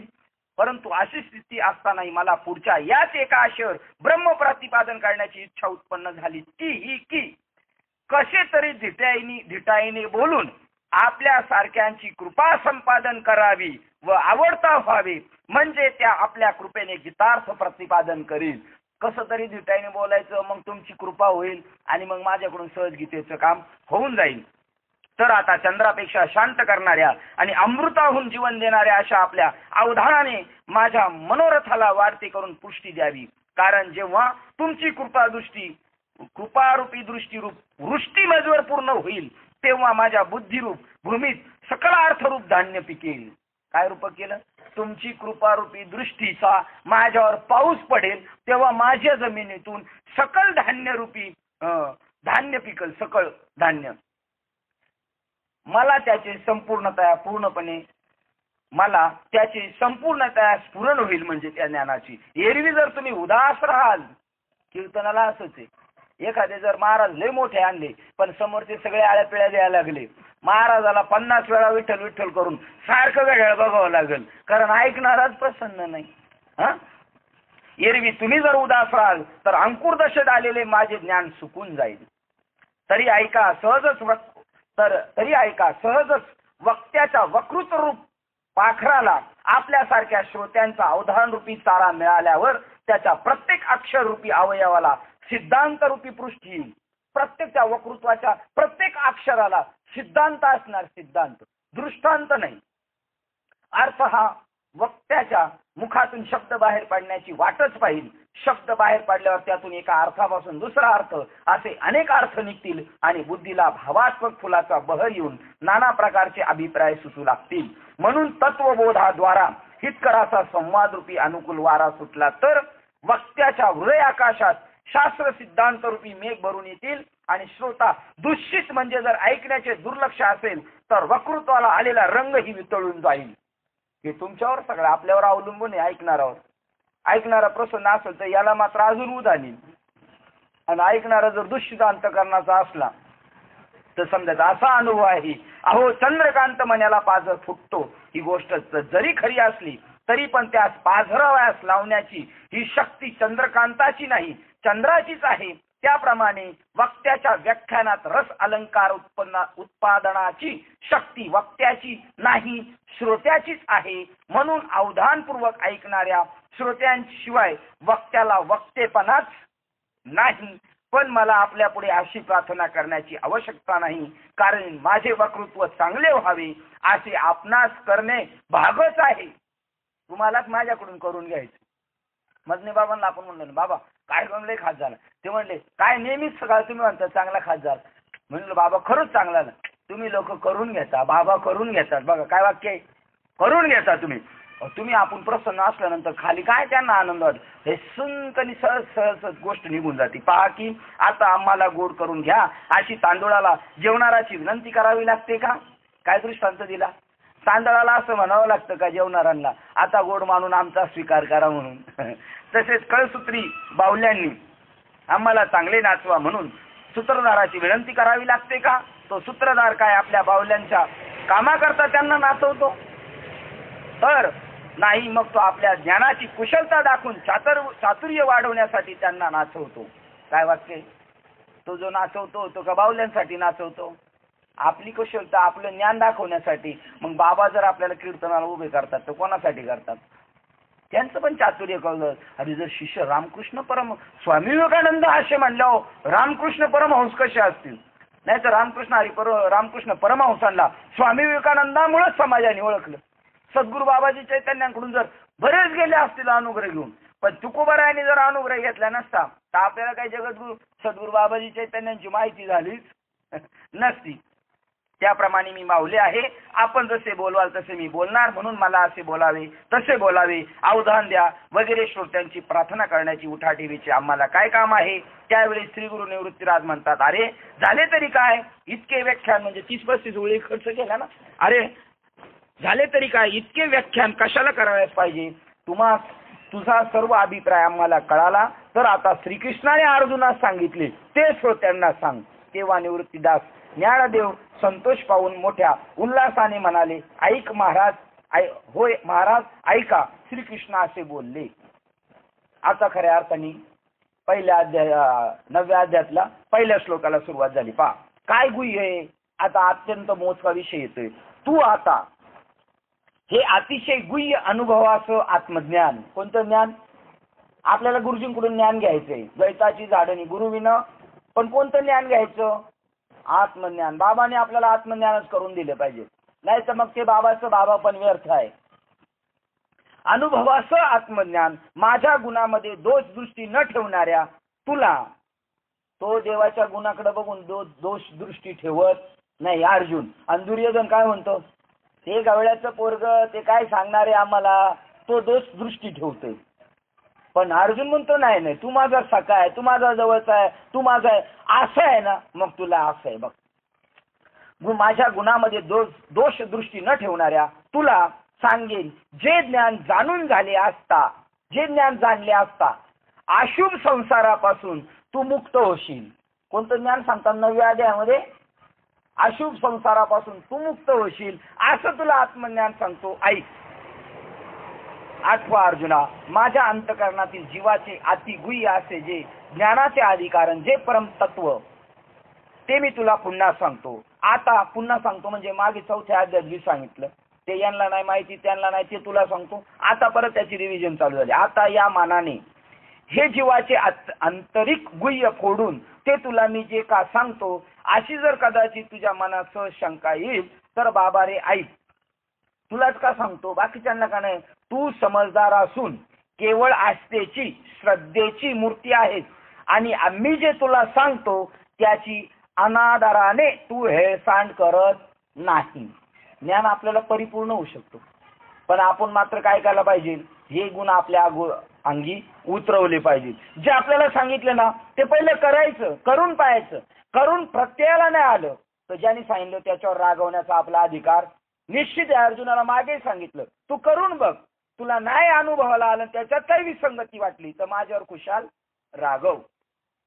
म्हणून आमची गुह्य गोष्ट बाहेर पडून त्याचे गुप्तपण मोडले तर मोडो, शिवाय न बोलण्याची गोष्ट तीही बोलावी लागली तरी लागो. पण आमच्या हृदयातील गुह्य गोष्ट म्हणजे काय? लगेच ठाकरे महाराजांनी इथं सांगितलं, तत्वज्ञान तुझ्या हृदयात पडो, उदय पावो. काय गुह्य ज्ञान म्हणजे काय? तत्वज्ञान, तत्वाची. आणि तुकाराम महाराजांना तेच झालं, तत्वमसी विद्या ब्रह्मानंदी सांग, तेच तू आहेस अशा तत्वाचा बोध करून देतो, त्याला तत्वमसी म्हणतात. ते तत्वज्ञान तुझ्या हृदयात पडो. पा ते म्हणतात माझ्याकडे असलं तर काय फरक पडेल, तुम्हाला गेल्यावर काय आनंद होईल, त्याला उदाहरण देतात. जर वाटल्याने आनंद आहे, आपल्याला बघा शाळेत सांगायचे ज्ञान वाटल्याने वाढलं जातं. बघा हे म्हणतात, ते म्हणतो मी तुला दिल्याने माझ्याकडे राहिल्याने कोणतं खराब होणार आहे, तुला काय द्यायचं? कारण अरे खरोखर स्तनात गुप्तपणे दूध साठवलेले असते तरी त्याची गोडी स्तनाला नसते. जर अनन्य भावाने सेवन करणारा मिळाला तर त्याची स्तनपान करून इच्छा तृप्त होण्यासाठी ते आपल्या स्तनातील दूध सरले तरी हरकत नाही. मुंड्यातून बी काढले, ते निर्मळ तयार केलेल्या जमिनीत पेरले तर ते सांडणी लवणणी वारी गेले असे म्हणता येईल का? याकरता यास्तव सरळ अंतकरणाचा, शुद्ध बुद्धीचा, कोण पाहिजे श्रोता कसा पाहिजे? सरळ अंतकरणाचा, शुद्ध बुद्धीचा. नंबर 2, 3 निंदा न करणारा व एकनिष्ठ असा. एकाच ठिकाणी दृढ झालं पाहिजे. सायरा वायरा पळण्यात काही मजा नसते. स्थिर पाहिजे चित्त, माणसाचं चंचल नाही पाहिजे, स्थिर पाहिजे. कारण जी साधना हातात घेतली तिची पूर्णपणे फाईल झाली पाहिजे ना पूर्ण. त्याच्या अगोदरच पळून गेला तर काय उपयोग आहे? एकनिष्ठ असा तुझ्यासारखा जर भक्त श्रोता असेल तर त्याला आपल्या मनातील गुप्त गोष्टही आनंदाने सांगावी. तर या गुणांनी संपन्न असा सांप्रत तुझ्या वाचून दुसरा कोणी नाही. म्हणून गुप्त अशी ही गोष्ट खरी, तरीही ती तुझ्यापासून चोरून ठेवणे मला योग्य वाटत नाही. आता वारंवार गुप्त गुप्त म्हणून वाखाणणी करणे तुला चमत्कारी कंटाळवाणे वाटेल, तर आता ते गुह्य म्हणजे विज्ञान रूप प्रापंचिक ज्ञानाचं ब्रह्मज्ञान सांगतो. सगळ्या 7व्या अध्यायात प्रपंचाचं ज्ञान सांगितलं, म्हणजे जगत जे जे नटलेले तेच ईश्वरेन, त्याचीच पुन्हा आता काय होणार आहे? दुरुक्ती होणार आहे. परंतु खरे किंवा खोटे नाणे एकत्र मिळाल्यावर ज्याप्रमाणे फाडी परीक्षा करून लावून निराळी करतात, त्याप्रमाणे ज्ञान आणि विज्ञान निराळे करून दाखवतो. किंवा राजहंसाने आपल्या सोचीची सांडस करून एकत्र मिसळलेले दूध व पाणी निरनिराळे करावे, त्याप्रमाणे हे ज्ञान आणि हे विज्ञान असा तुला स्पष्ट विभाग करून सांगतो. म्हणजे मग मळणी करून एकत्र मिळालेला कोंडा व धान्य उपण्याकरता वाऱ्यावर धरले असता कोंडा उडून जाऊन धान्याची खाली सहजच रास उर्वरित राहते, त्याप्रमाणे जे जाणल्याबरोबर शरीराची आणि जन्म मरण रूपी संसाराची परभारे गाठ घालून देऊन मुमुक्ष रूप आत्मस्वरूप मोक्ष ऐश्वर्याच्या पट्टावर नेऊन बसवते. काय ओळे 46 नंबरची. ह्या ओळी दमदार आहेत बघा काका. ही दमदार ओळ कशी आली. हिचं पुण्याचा मार्ग नाही सांगितला. काही पुण्याचा मार्ग सांगणारे, काही पापाचा क्षय करणाऱ्या ओळी आहेत. पण आता ही ओळ बघा किती पॉवरफुल आहे. विचार केला तर आपण बारकाई नाही. तैसे जे जाणतील यासाठी, तुला आता गुह्य म्हणतो ना, ते जर जाणलं तर काय होईल, ते जाणतील यासाठी 23 क्रमांक. जाणल्याबरोबर संसाराची एक गाठी 24 नंबर. जन्म मरण रूपी संसाराच्या गाठी लावून बैसिले पाटी मोक्ष स्त्रियेच्या पाटी. बघा 26 क्रमांक सांगतात सिंहासनावर. कोणत्या सिंहासनावर जाऊन बसेल? हे जर ज्ञानेश्वरीतलं ज्ञान, गुह्य ज्ञान जर जीवाला मिळालं तर ते जाणतील यासाठी, म्हणजे जाणल्यानंतर संसाराच्या गाठी म्हणजे जन्म आणि मरण, जन्म मरण याच्या गाठी सुटतील. लावून बैसली पाटी सिंहासनावर. कोणत्या सिंहासनावर बसला? मोक्ष स्त्रियेच्या पाठीवर जाऊन बसतो जीव. आता या ज्ञानाची महती सांगितली. आणि आता ते कोणतं ज्ञान आहे? आता दुसऱ्या श्लोक पासून सांगायला सुरुवात करणार. बघा, ज्याला त्याचप्रमाणे जे जाणल्याबरोबर शरीराची आणि जन्म मरणाची संसाराची पळभारे गाठ घालून एक आज गाठ पडलेली आणि आता इथून ताटातूट झाली का पुन्हा मात्र या शरीराची, नाशिवंत शरीराची आणि जीवाची परमात्म्याची पुन्हा गाठ होणार नाही. तो मोक्ष ठिकाणी जाणार. म्हणजे शरीरात येतो तेव्हा काय होतो? बद्ध स्थितीला येतो, तसा तो होणार नाही. गाठ घालून देऊन मुमुक्ष रूप आत्मस्वरूप मोक्ष ऐश्वर्याच्या पट्टावर नेऊन बसवते. मोक्षरूपी ऐश्वर्याच्या परमात्मा स्वरूपाच्या सिंहासनावर जाऊन बसवते. असं ज्ञान तुला सांगतो. ज्याला या ब्रह्मैक्य ज्ञानाला सर्व ज्ञानाच्या गावात मुख्य श्रेष्ठत्वाच्या आचार्य पदवीचे स्थान मिळते, जे ब्रह्मैक्य ज्ञान सर्व गुह्याचा स्वामी असून पवित्र वस्तू राजाचाही, पवित्र वस्तूत राजाचाही. पहा, प्रत्येक सप्ताहाच्या वेळेला काय केला जातो? काल्याची सांगता झाली पाहिजे. काय काला म्हणजे? काला म्हणजे बुंदी भात डाळ वरण नाही, तर जीवाचं ब्रह्माशी ऐक्य होणारं ज्ञान त्या बाबाकडे पाहिजे. ते म्हणतात ज्याला या ब्रह्मैक्य ज्ञानाला, हे जे ज्ञान तुला सांगणार आहे कोणतं? ब्रह्मैक्य ज्ञान. त्याच्यासाठी ज्ञानेश्वर महाराजांचा जन्म आहे, त्याच्यासाठी साधूंचा जन्म आहे, त्याच्यासाठी काल्याचं प्रयोजन आहे, त्याच्यासाठी गुरुला जेवढा मोठेपणा दिलाय तर ही गोष्ट आपल्याला हासिल करायची. ब्रह्मैक्य ज्ञानाला सर्व ज्ञानाच्या गावात लय ज्ञानी आहेत, खूप ज्ञानी आहेत, पण त्या सगळ्या ज्ञानांच्या गावामध्ये श्रेष्ठत्वाचं आचार्य पदाचं स्थान या जीव ब्रह्मैक्य ज्ञानाला आहे. तो सर्व गुह्याचा स्वामी असून पवित्र वस्तूचा राजा आहे. आणि जे ज्ञान धर्माचे अधिष्ठान असून उत्तमात उत्तम आहे. जे ज्ञान धर्माचे अधिष्ठान ब्रह्म, आणि ते ज्ञान काय? ब्रह्म आहे. त्याच्यातूनच धर्म तयार झालेला आहे. व ज्या ज्ञानाची प्राप्ती झाली असता पुन्हा दुसरा जन्म घेण्याचे कारण राहत. म्हणजे आपल्याकडे बघा बाबा, मनुष्य वारला का पीठ झाकून ठेवतात ना, आता याचं पीठ झाकून ठेवायची गरज नाहीये. त्याला जन्म घेण्याचे कारण राहत नाही. जे ब्रह्मज्ञान श्री गुरुच्या मुखातून तत्वमशाधिक महावाक्याद्वारा अमरचे उदय पावल्यासारखे दिसते. केले ना गुरु आपण? मग आपण गुरु केले तर आपल्याला गुरुने ब्रह्मज्ञान दिलं का? तत्वमसी महावाक्याचा उपदेश केला का? नाही ना. मग ते गुरु म्हणजे जसे जनावर जातात ना जंगलामध्ये फिरायला, त्यांना सुद्धा काय म्हणतात? गुरुच म्हणतात. तशी जनावरच यांनी आपल्याला संसाराचंच ज्ञान सांगितलं, संसारातून निवृत्त होण्याचं ज्ञान सांगितलं नाही. जे ब्रह्मज्ञान श्री गुरुच्या मुखातून तत्वमस्य महावाक्याद्वारे अमळसे पावल्यासारखे दिसते. असं वाटतं आपण बाबांकडून अनुग्रह घेतलाय आणि त्यांच्याकडून आपल्याला ज्ञान मिळालं, पण तसं नाही. तर ते ज्ञान आपल्या हृदयात पहिलेच होतं. असं वाक्य बघा आता पुढं. असं वाटतंय आपण अनुग्रह घेतला, कारण मागेच सांगितलं 6व्या अध्यायात बाजारात दोन माणसं नाहीत, घेणारे आणि देणारे. आता मार्केटमध्ये पोटे बाबा तुम्ही म्हणा ते आम्ही रोज बाजारात हे काय असं उलटे बोलायला लागलेले. बाजारात एक घेणारा आहे आणि देणार आहे, पण पारमार्थिक बाजारात घेणारा आणि देणारा एकच आहे. याचं नाव अद्वैत आहे. ते म्हणतात दिल्यासारखं वाटतंय बाबांनी अनुग्रह, पण ते तो माझ्याकडेच पहिलं होतं. पा जे ब्रह्मज्ञान श्री गुरुच्या मुखातून तत्वमस्याधिक महावाक्याद्वारा अमळसे उदय पावल्यासारखे दिसते, पण ते शिष्याच्या हृदयात नित्य स्वतः सिद्धच असते. पहिलंच होतं ते. आता पहिले हे कळालं पाहिजे बाबाला. कोणाला कळालं पाहिजे? बाबाला पहिले हे कळालं पाहिजे का आपण काय कोणाला काय दिलेलं, हे तर पहिलंच त्याच्या कळतं.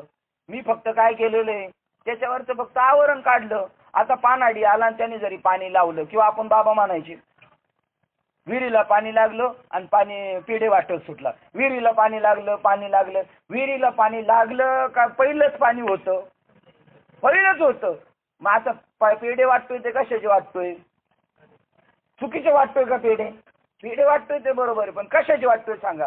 पाणी लागल्याचे वाटतो का विटा सिमेंट मुरुम माती जी त्याच्यावर आवरण आलं होतं ते माझं ऑटोमॅटिक बरोबर सहजासहजी निघालं आणि त्याच्याबद्दल मी पेढे वाटतोय? कशाबद्दल?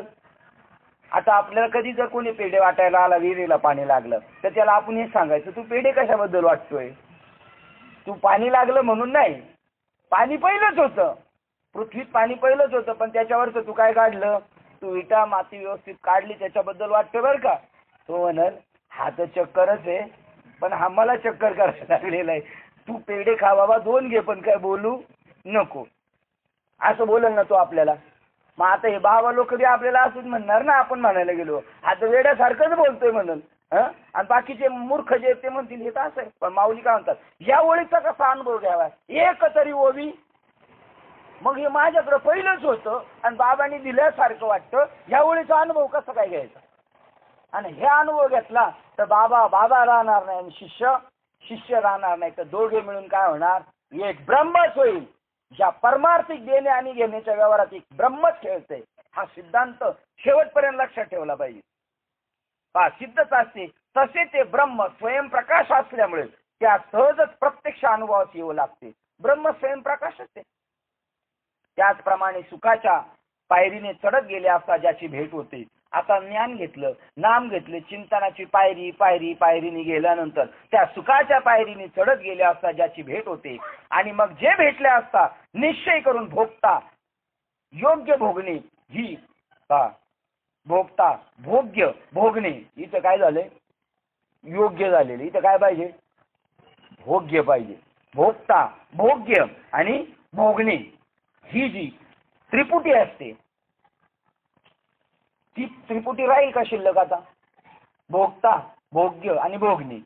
भोगणारा ही भोग्य वस्तू आणि कर्त भोगण्याची चाललेली कर्म, ही 3 त्रिपुटी राहील का? एकच राहील. एकच. परंतु भोगता भोग्य आणि भोगणे ही त्रिपुटी संपते म्हणजे एकच शिल्लक राहतं. परंतु म्हणजे नाम सुद्धा शिल्लक राहत नाही. नामचिंतन करणारच नामच संपून जातं. नामच देव होतो आणि जपणारा सुद्धा कोण होतो? बघा तुका म्हणे देव भक्ताचा संगम, तेथे ओघ नाम त्रिवेणीचा. नाम देव भक्त आणि तिघं मिळून काय झाले? संगमाचं पाणी एक झालं. पुढे कसं वाटतंय? एक वाटतं. तसं एक. परंतु आणि त्यामुळे त्या संगमाला किंमत आली बरं का. त्या संगमाला तशी 0 किंमत आहे. कुठून आलं? हे पाणी आलं, ते पाणी आलं आणि एक झालं. पण तुम्हाला ते सांगायचं डोक्यात, हे पाणी हे पाणी हे पाणी हे तिघं एक झाले आणि तिघं एक होऊन कुठे जाऊन मिळाले? समुद्राला जाऊन मिळाले. तसा देव गुरु शिष्य आणि नाम हे तिघं एक झाले आणि तिघं कुठे जाऊन एक झाले? कुठे जाऊन मिळाले? समुद्राला जाऊन मिळाले. परंतु ज्या भोगप्राप्तीच्या सुखाच्या अलीकडच्या काठा ती त्रिपुटी संपते. परंतु ज्या भोगप्राप्तीच्या सुखाच्या अलीकडील काठावर उभे राहिले असतात चित्त अनादराने भरून जाते. असे ते सुलभ आणि सोपे असून शिवाय ते परब्रह्म होय. ते भोगता भोगता भोगता चित्तच प्रसन्न होऊन जातं. खरोखर या ज्ञानात आणखीन एक गुण आहे, तो हा की ते ज्ञान प्राप्त झाले असता ते कधीही नाहीसे होत नाही व ते अनुभवले असता मुळीच कमी होत नाही. शिवाय विटत नाही हे तर्ककुशल अर्जुना, आता तू जर अशी शंका घेशील की एवढी ज्ञानासारखी अप्रतिम वस्तू असता लोकांच्या हातून नजरेतून कशी बाजूला राहिली, आता हा प्रश्न महत्वाचा आहे. हे एवढं जर मोठं असलं हे कसं काय बाजूला राहिलं. आळंदी क्षेत्रामध्ये 2 पुस्तकं आहेत. ती 2 पुस्तकं आपल्याकडे प्रत्येकाच्या घरी जमा पाहिजेत. एक आहे ज्ञानदेवाची मुक्ताबाई सनद, दत्त बुक डेपो मध्ये मिळतं, 40 रुपयात. त्या पुस्तकामध्ये ह्या सगळ्या गोष्टीचा उल्लेख आहे. आणि आता सध्या साक्रे महाराजांनी प्रसिद्ध केलेलं ज्ञानेश्वरीतील सोहमयोग 125 रुपयाचं. हे 2 पुस्तकं, ही दोन्ही पुस्तकं मी मारुतीबाबा पानसरे यांना वाचायला दिली. आणि त्यांनी वाचलं आणि त्याच्यानंतर त्यांना म्हणलं, बाबा कसं काय चाललंय, हे विषय चाललाय का बाहेर. ते म्हणले, हा विषय बाहेर चालला नाही, हा असाच विषय झाकून राहिलेला आहे, हा बाहेर विषय बुडीच नाही. महिन्याची कीर्तनं चालली, 15 दिवसाची चालली, 8 दिवसाचे सप्ते चालले, भागवत चालली, रामायण चालली, पण हा विषय असाच दडून राहिलेला आहे, हा बाहेर चाललाच नाही. पण का चालला नाही त्याचं कारण इथे सांगतात. का चालला नाही पहा. खरोखर या ज्ञानात एक मग अशी शंका घेशील की एवढी ज्ञानासारखी अप्रतिम वस्तू असता लोकांच्या हातून नजरेतून कशी बाजूला राहिली. इतक्या सोप्या उत्तम वस्तूच्या प्राप्तीकरता लोक का प्रयत्न करत नाहीत. कारण जे लोक एकत्र म्हणजे 100 1 रुपया व्याजा करता ठकास पैसे देण्याच्या आगीतही उडी घालण्यास मागे पुढे राहत नाहीत. मामासाहेबांच्या ज्ञानेश्वरीत आणि याच्यात एक फरक आला. जळत्या आगीत उडी मारतो म्हणले पैसे वाचवण्यासाठी, पण इथं काय सांगितलं आपल्याला माहिती हा ठग आहे, हा लबाड आहे. पण काय बँकेमध्ये व्याज कमी, पोस्टात त्याच्यापेक्षा कमी, मतपिढीत आहे जरा बरं, पण त्याच्यापेक्षा जर याला दिलं तर 5% भेटल. लबाड आहे माहिती आहे तरी त्याला देतो तो. आणि अशा जळत्या आगीत उडी मारतो 5 लाख रुपये देऊन आणि मग डोक्याला हे करतो. एवढी लोक ठगाला म्हणजे देईल का नाही गॅरंटी नाही, त्याला सुद्धा 100वर 1% व्याज भेटल तरी त्याच्यात उडी मारतात आणि त्या मूर्खाला पैसे देऊन डोक्याला ताप करून घेतात. पण असल्या पवित्र ज्ञानाला का स्वीकारत नाहीत ते. कारण जे लोक एकत्र म्हणजे 100 1 रुपया व्याजा करता ठगास पैशाच्या देण्याच्या आगीतही उडी घालण्यास मागे पुढे पाहत नाहीत, ते लोक सहज आपल्या ठिकाणीच असलेली आपल्याला कोणती प्राप्ती करून घ्यायची, आपल्या जवळ असलेल्याच आत्मस्वरूपाची प्राप्ती करून घ्यायची. ठिकाणीच असलेले आत्मस्वरूप स्वस्वरूपात्मक ब्रह्मानंदाची गोडी कशी टाकतील, कसं वर त्यांच्याकडून टाकलं गेलं, का असं झालं. तरी पवित्र आणि रमणीय तसेच सुख उपायाने प्राप्त होणारे, जाणण्यास सुलभ, अति सुखकारक, अत्यंत सोपं, त्याला काही तकलीफ नाही, काही जड नाही, धर्माला पूर्ण अनुकूल धर्माने सांगितलेलं आहे. आणि धर्मासाठी हे गरजेचंच आहे, अनुकूलच आहे. शिवाय आपल्या ठिकाणीच आपणास प्राप्त होणारे, कुठं बाहेर शोधायची गरज नाही, आपल्याच हृदयामध्ये असणारं आत्मतत्व आपल्याला भेटणार आहे. तरी हे लोक का ज्ञान घेत नाही. त्याप्रमाणे सर्व गोष्टी अनुकूल सुखरूप असताही लोकांच्या हाती लागल्याशिवाय हे कसे राहिले, हे कसं काय राहिले या लोकांकडून. ही शंका घेण्यास जागा आहे खरी, परंतु तू अशी शंका धरू नकोस. पहा आता पुढच्या ओळीवर आपण लय आयुष्यभर प्रवचन ऐकले, पण सांगणाऱ्याने कोणत्या भाषेत सांगितले आणि कोणत्या अर्थाने सांगितले. पहा ओळी कशात. पा हे पा दूध पवित्र आणि गोड, पाशी त्वचेच्या पद्राड ते आवेरून गोचिड, अशुद्ध काय नसे भीती. या ओळी ऐकलेल्या आहेत आपण, पण कशासाठी सांगितल्यात. 2 श्लोक खर्च केले. पवित्र ज्ञान आहे, मोक्ष रूप लक्ष्मीच्या सिंहासनावर तुला नेऊन बसवणारे, पुन्हा जन्म घेण्याची गरज नाही, अति सोपं, काहीच नाही. सगळ्या ज्ञानांमध्ये राजा, सगळ्या विद्यांमध्ये किंग, असं ज्ञान समाजाकडून का राहिलं. तर लोक विषय लंपट झाले. उदाहरण सांगितलं गोचिडाचं. हृदयातच देव आहे तरी का प्राप्त करत नाही. आणि हे लोक म्हणतात देव भेटणं सोपं आहे का, का नाही. तर हे गोचिड आहेत. उदाहरण सांगतात दूध पवित्र आहे, उत्तम आहे, गाईच्या सडाच्या कासेच्या आतमध्ये गोचिड सुद्धा तिथंच आहे. रोज बाबांच्या जवळच येत आम्ही.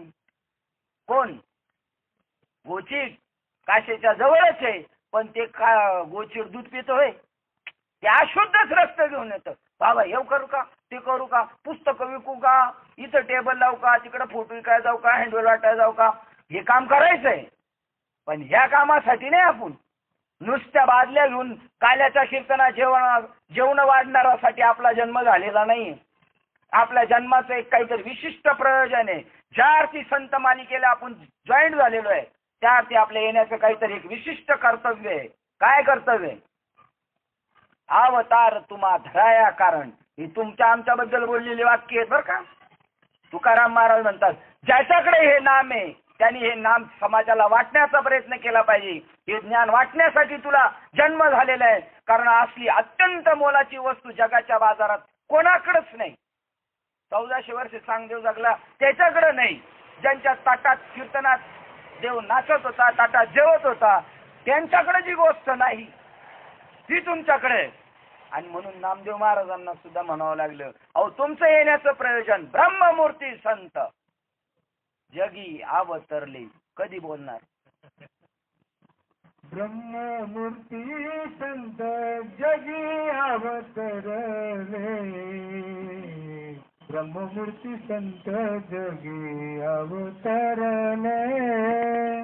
ब्रह्ममूर्ती संत जगी अवतरले. ब्रह्ममूर्ती संत जगी अवतरले. उतराया भोले दिन जड़ा. उधराया भोले दिन जड़ा. ब्रह्माधिक शांती वंदित पायवणी. ब्रह्माधिक शांती वंदित पायवणी. काय महत्व आहे बाबा? हे महत्व तुमचं आपलं महत्व आहे बरं का. आपण त्या सदरात आहोत, पण काय करावं आपल्यालाच आपली किंमत कळणार नाही. ब्रह्ममूर्ती संत ज्याच्याकडे ब्रह्मस्वरूपाचा अनुभव आहे, ती ब्रह्माची काय आहे? ब्रह्माची मूर्ती आहे. आणि तुमच्या येण्याचं प्रयोजन आहे, देवाचं येण्याचं प्रयोजन काय आहे? धर्माची वाट मोडे, अधर्माची सीख चढे, हे आम्हा येणे वेडे संसार स्थिती. आम्हा का संसार येणे, हरिभक्ती नामस्मरणे, जड मूड उद्धरणे, नामस्मरणे करून या. नानामते पाषांड, कर्मटता अटी बंड, तयाचे ठेचणे तोंड, हरिभजनी. नाथ महाराज म्हणतात, आम्हाला कशाला यायचे? आपल्याला याच्यासाठी आलेले आपण. अवतार तुम. पाय कोण पकडणार आहे तुमची? ब्रह्मादिकच्यांची. लय मोठमोठं लय ते बी म्हणतील, महाराज तुमचं ज्ञान तर आगळच आहे. राजू बाबा चांगल्या चांगल्या कीर्तनकारांशी गोळेवारला बोलतात. ते कीर्तनकार म्हणतात तुमच्याकडे काहीतरी वेगळंच आहे बरं का. हे म्हणतात आम्ही आपली साधी माणसं रिक्षा ड्रायव्हर, आमच्याकडे काय? ते म्हणले नाही नाही तुमच्याकडे काहीतरी वेगळंच आहे. पण तुम्ही आम्हाला खेचता काय? तुमच्याकडं कशाला खेचू? सणार कधी जबरदस्त सोडून घेतोय कोणाला आतमध्ये? वांग्यावाला मात्र सोडित नाही. हो घ्यावले घ्या, घ्यावले घ्या, अजून स्वस्त करतो घ्या. इथं काय सडणारा माल आहे का? सांगा. तुमचं आमचं कर्तव्य आपण जन्माला आलो हेच आम्हा करणे, काम बीज वाढवावे नांपा. हे अर्जुनाला त्या श्लोकाचं वर्णन सांगतात. अर्जुना, या आत्मस्वरूपी धर्मावर श्रद्धा न ठेवणारे किती लोक आहेत. ते आत्मज्ञानाचं काही सांगू नका आम्हाला. मग तुला काय सांगू? ते तर महत्वाचं आहे. आत्मरूपी ठेव्यावर श्रद्धा न ठेवणारे पुरुष मला प्राप्त न होऊन मृत्यूयुक्त संसार मार्गात निवृत्त होतात, म्हणजे संसार मार्गात परत येतात. ते जन्म मारणाला येतात जे हे ज्ञान स्वीकारत नाही. म्हणून आपली आपण सोडवण करायची. आपण हे ज्ञान प्राप्त करून घेतलं पाहिजे. हिमालयात जाऊन लोक बसलेले आहेत कशासाठी? हे ज्ञान प्राप्त करून घेण्यासाठी. पहा, गायीचे दूध हे पवित्र असून गोड आहे, तसेच अगदी जवळ कासेच्या त्वचेच्या पडद्याच्या आतच आहे. परंतु त्याचा त्याग करून गोचिड अशुद्ध रक्ताचे सेवन करीत नाही का? हे उदाहरण कशासाठी? ते आत्मज्ञान का घेत नाहीत लोक? जसं गोचिड दूध घेत नाही, रक्त सेवन करतात, तशी संसारातले लोक हेच नाशिवंत ज्ञान स्वीकारतील, पण आत्मज्ञान स्वीकारत नाही. किंवा कमळाचा कांदा व बेडूक हे एकेच ठिकाणी वास्तव्य करतात, परंतु कमळातील मकरंदाचे सेवन भ्रमर दुरून येऊन करतात आणि जवळ असणाऱ्या बेडकांच्या वाट्याला केवळ उर्वरित चिखलच राहतो. काय उदाहरण दिलं दुसरं? चिखलात कमळ आहे आणि त्याच्यात मकरंद आहे. तो मकरंद भ्रमर लांबून येऊन सेवन करून जातात आणि बेडूक येऊन जाऊन बरोबरच येते. आणि तो काय खाऊन करतो? चिखल खाऊन टराव टराव करत राहतो, पण मकरंद सेवन करत. आता हे बेडूक माऊलीच्याच सानिध्यात आहेत, पंढरपूरला भगवंताच्या सानिध्यात आहेत, काशी विश्वेश्वराच्या सानिध्यात आहेत. कोण? हे बेडूक. पण काय खाऊन? चिखल खाऊनच टराव टराव करतात. आणि भ्रमर मात्र लांबून येऊन त्यातला पराक्रम सेवन करून तृप्तीचा ढेकर देऊन पुन्हा परत येणार नाही या संसार रूपी वृक्षाला रामराम ठोकून जातात. दुसरं उदाहरण, अथवा दुर्दैवाच्या घरी हजारो मोहरांनी भरलेल्या कढया पुरलेल्या असून त्याला त्याचे ज्ञान नसल्यामुळे तो तेथेच बसून उपवास व दारिद्र्य अवस्था भोगून जीवित कंठतो. एखाद्या पूर्वी काय बँका नव्हत्या, मग काय करायचे पूर्वीचे लोक? काही पैसा असला तर घरात खड्डा खणायचे आणि त्याच्यामध्ये हजारो मोहराच्या कढया, बरं का, डबे नाही, कढया ठेवलेल्या आहेत. पण त्या मुलाला माहित नाही आणि तो मुलगा त्याच घरात त्याच बसून आतमध्ये त्या ठेव्यावर बसून दारिद्र्याचे दिवस काढतो. काय खावं कळत नाही, काय करावं, भूक लागलेली पण पैसा नाही, काय नाही, बसलाय कुठं. तसं हे आत्मज्ञान हृदयातच आहे. फक्त गुरुकुल घेतल्यासारखं दिसल तरी हे लोक का घेत नाही? या तिसऱ्या उदाहरणाप्रमाणे चौथं उदाहरण, त्याप्रमाणे प्राणीमात्राच्या सर्व सुखाचे विश्रांती स्थान, सर्व सुखाचा जणू उपवन असा मी राम प्राण्यांच्या हृदयात असताना त्याच्यावर अज्ञानाचे आवरण असल्यामुळे, म्हणजे याचं ज्ञान नाही आणि अज्ञानाचं आवरण असल्यामुळे भ्रांत अज्ञानी जीवांची विषयावर वासना असते.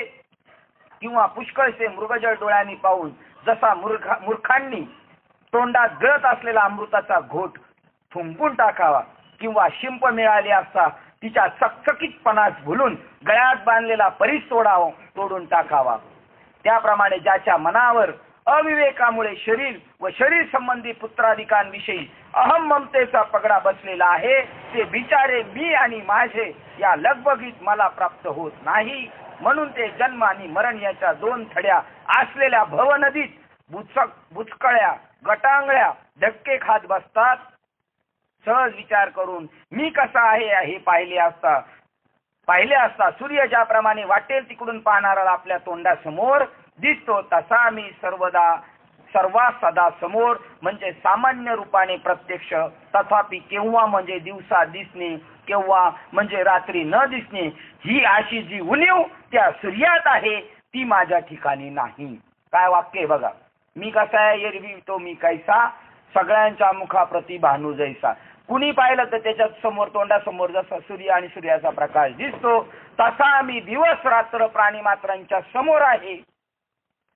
पण कधी कधी सूर्यावर ढग आले तर सूर्य दिसत नाही, सूर्य रात्रीच्या वेळेला दिसत नाही. तसा मात्र उन्हेपणा माझ्याकडे नाही. मी दिवसा रात्री ढग आले तरी सतत तुमच्या समोर मागे पुढे आहेच आहे. अरे माझ्या निर्गुण स्वरूपाचा विस्तार म्हणजेच ते सर्व जग नव्हे काय? काय वाक्य आलं पहा. माझ्या निर्गुण स्वरूपाचा सगळा विस्तार म्हणजे हे जग नाही का? मग आपल्या बाजूला कोण बसलेत आता? सगळं कोण बसलेलं आपल्या बाजूला? ज्याप्रमाणे दूध विरजले असता ते स्वभावता दही होते किंवा बीजच वृक्ष झाली अथवा सुवर्णच अलंकार होते, त्याप्रमाणे निर्गुण असा जो एकटा मी त्या माझ्यापासून मायाद्वारा जो विस्तार, अरे ते हे जग नाही का? पहा काय वाक्य. माझे विस्तारणपणाचे नावे ते जगच नव्हे अवघे आगवे, जैसे दूध मुराले तरी स्वभावाता तेच दही. सगळे हे जगच परमात्मा आहे. माझे स्वरूप जग दृप्तीपूर्वी अव्यक्त असते. जग माझ्यात प्रगट व्हायच्या अगोदर अव्यक्त स्थितीत असते ना आता कसे व्यक्त स्थितीत आहे, तेव्हा निराकार असते. तेच मग मायेच्या संबंधाने सृष्टीच्या रूपाने विस्तार पाहून आकाराला येते. म्हणजे मी तत्वता निर्गुण असून माया उपाधीमुळे साकार होतो. मी अधिष्ठान रूपाने हे त्रैलोक्यच व्यापलेले आहे. हे सगळं त्रैलोक्य कोण आहे? ईश्वरच आहे. महत्त्वापासून तो देहापर्यंत ही सर्व भूते खरोखर माझ्याच सत्तेवर मिथ्या भासतात. ज्याप्रमाणे पाण्याच्या ठिकाणी फेस भासतो परंतु त्या फेसाच्या आत पाहिले असता पाणी दिसत नाही, किंवा अर्जुना स्वप्नात जीवाचे अनेक दृश्य इत्यादी ज्याप्रमाणे जागे झाल्यावर पार नाहीसे होतात, त्याप्रमाणे ही सर्व भूते जरी माझ्या ठिकाणी भासली तरी मी नाही हा युक्तिपूर्वक विचार तुला मागे अध्याय 7 श्लोक क्रमांक 12 मध्ये सांगितला आहे. आणि याच्यामुळे ज्ञानेश्वरी अवघड. आता सांगितले सगळे जग काय मीच आहे, आणि आता मात्र सांगितलं हे जग जरी मी असलो तरी जगात मात्र मी, हे जग माझ्यावरच आहे. पण मी त्याच्यात जसं पाण्यामुळे काय निर्माण झालंय? फेस निर्माण झाले. पण फेसात पाणी आहे का? फेसात पाणी नाही. तसा मायावी जगतात विकारलेल्या जगतात मी नाही हे 7व्या अध्यायातल्या श्लोक क्रमांक 12 मध्ये सांगितलेलं आहे.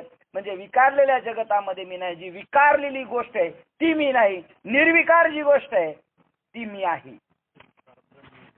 विठी उठे विकार ब्रह्मी मूळ अवघे मायेचे गबाळ. ब्रह्माच्या ठिकाणी विकार उठतो, उठे ब्रह्मी विकार, उठे ब्रह्मी विकार मूळ अवघे मायेचे गबाळ. ते ब्रह्मावर आलेले जे विकार आहेत ते मायेचे काय आहेत? गबाळ आहे. आणि त्या गबाळामुळे काय झालं? वस्तू लोपली गेलेली आहे. म्हणून पुन्हा पुन्हा तीच गोष्ट सांगावी, ते विस्तारलेले बोलणे राहू दे. माझी एवढीच इच्छा आहे की तुझी दृष्टी माझ्या यथार्थ स्वरूपाला आत्मतत्वाने ज्ञान संपादनार्थ पोचो, म्हणजे माझ्या स्वरूपाचे यथार्थ ऐक्य ज्ञान तुला हो, म्हणजे माझे झाले. देवाची एकच इच्छा आहे, सर्व प्राणी मात्राला मनुष्य जन्माला जे आले त्यांना एक चान्स दिलेला आहे. एकदा हा गोल्डन चान्स आहे. इथं आत्मज्ञान प्राप्त झालं तरच मनुष्य जन्माचं कर्तव्य झालं आणि तरच 84 लक्ष योनीतून सुटला.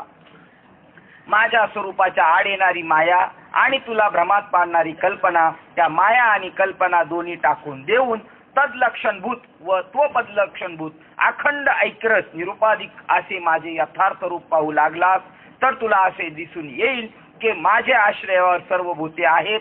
असे आत्ताच तुला सांगितले ते सर्व मिथ्या आहे. वस्तुता भूते बिते काही नाही, सर्व काही मीच आहे असा तुझा निश्चय होईल. आता ही माऊलीची भाषा आहे. आता पहिले काय म्हटले? हे माझ्यावर जग निर्माण झाले, पण आता त्या जगात मी. पण आता तू परत म्हणशील तुझ्या डोक्यात परत घोटाळा निर्माण होईल, तर परत क्लिअर करून टाकतो बाबा, ते भूते बिते काही नाही, सगळं मीच आहे. मग आता ते काही असलं तरी पण तू काय, तो पदलक्षणभूत म्हणजे तुला सांगितलेलं ती वस्तू तू आहेस. भूतांना बघा, राक्षसांनी बी अनुग्रह घेतला आणि देवांनी बी अनुग्रह घेतला बरं का. आणि राक्षसांना सांगितलं तुम्ही प्रत्यक्ष परब्रह्म म्हणलं, त्यांनी बोध घेतला आणि ते देवालाच ब्रह्म म्हणायला लागले. कोण? राक्षस. आणि देव म्हणायला लागले आम्ही कसे काय ब्रह्म? तू जर 12 गाव अग्नी गिळला आणि आमच्या हातावर थोडा विस्तू ठेवला तर आम्हाला चटका बसतो, आणि तू म्हणतो तू ना आम्ही सारखेच आहे, आम्हाला का चटका बसतो आणि तुला का नाही चटका बसला? तेव्हा जे 12 गाव अग्नी गिळलं हे देहाच्या संबंधाने बोललेलं आहे का तत्वाच्या दृष्टीने बोललेले? तत्वाच्या दृष्टीने बोलले. कारण ते नैनन छिदंती शस्त्राने, शस्त्र त्याला जाळू शकत नाही, अग्नी त्याला शस्त्र कापू शकत नाही, अग्नी जाळू शकत नाही, पाणी भिजू शकत नाही. आणि देवांना असं प्रश्न पडला आम्ही कसे काय देव, आम्ही कसे ब्रह्म आहोत, आम्ही तर देहात संकुचित आहे. त्यावेळेला त्यांना असं वेगळीकरण करून सांगितलं, देह म्हणजे तू नाहीस, आत्मा म्हणजे तू आहे, आणि आत्मस्वरूपाने ब्रह्म तू आहे, आणि आत्म्याच्या संदर्भाने तू आणि मी एक आहे. देहाची उपाधी वेगळी, देह टाकून मला बघ. हा देवाला बोध झाला. आणि राक्षसांनी काय डोक्यात घेतलं, देहासहितच ब्रह्म आहे आपण. अशा प्रकाराने तो पद लक्षण टाकून जर तू पाहिलं तर सर्व मिथ्या आहे. वस्तुता भूते बिते काही नाही, सर्व काही मीच आहे असा तुझा निश्चय होईल. अशी वस्तुस्थिती असून संकल्परूप संध्याकाळच्या वेळेस जीवाचे ज्ञानरूपी डोळे अज्ञानरूपी अंधकाराने काही वेळ झाकले जातात. बुद्धी दृष्टी मंद होते, म्हणून मी अखंड ऐक्यरस असता ते अस्पष्ट होते व भूते मजून निराळे असल्यासारखी दृष्टी स्पर्धात. आता ज्याला ज्ञान झालं त्या ज्ञान झालेले माणसं बी कधी कधी असं म्हणतात, असं असतं का, असं त्यांनी करावं का, त्याने असं काय केलं, तो असा आहे. आणि त्यांना तर माहिती आहे सगळं काय आहे, सगळं ब्रह्म आहे. मग असं का वाटतं तुम्हाला, असं त्यांनी काय केलं ते सांगतात. पहा, एक वेळेला रात्रीचा जाणारा माणूस आहे, तो रात्रीचा इथून गेला आणि त्यांनी खांबावर पाहिलं, लाईट नव्हती. खांब त्याला काय दिसला, त्याला भूत दिसलं खांब. पण मात्र त्याला दुसऱ्या दिवशी दुसऱ्या माणसाने नेऊन लाईट लावून दाखवले, बघ हा खांब आहे.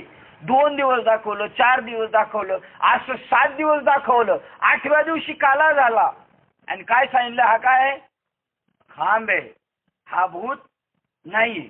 पण 8 दिवस झाले, 10-12 दिवस झाले, 15 दिवस झाले, हे विसरलं.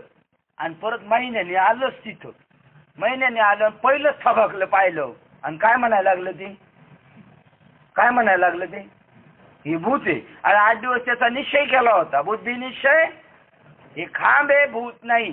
तसंही प्राणी मात्र सर्व काय आहे, मीच आहे. पण ज्या वेळेला तुला झोप लागेल आणि तुला पुन्हा स्वप्न पडेल आणि मग तुला झालेला अद्वैत बोध विसरून जाशील. पहा, अशी वस्तुस्थिती असूनही संकल्परूप संध्याकाळच्या वेळेस, कोणत्या संध्याकाळच्या, संकल्प करायचे आणि त्या संकल्पात जर तो अडथळा निर्माण झाला तर द्वैत निर्माण होणार. त्या संकल्परूपी वेळेस जीवाचे ज्ञानरूपी डोळे, कोणते डोळे, ज्ञानरूपी डोळे, अज्ञानरूपी अंधकाराने काही वेळ झाकले जातात आणि बुद्धिरूपी दृष्टी, कोणती दृष्टी, बुद्धिरूपी दृष्टी मंद होते. आणि मंद झाला का मग माणसं अशी चर्चा करायला सुरुवात करतात, असं झालं, तसं झालं, तसं झालं. पहा, साधूची प्रज्ञा किती स्थिर आहे. नाथ महाराजांनी एकनाथी भागवत लिहिलं, एकनाथी भागवत लिहिलं आणि 30 नंबरच्या अध्यायापर्यंत आले. आता संपत आला अध्याय ग्रंथ.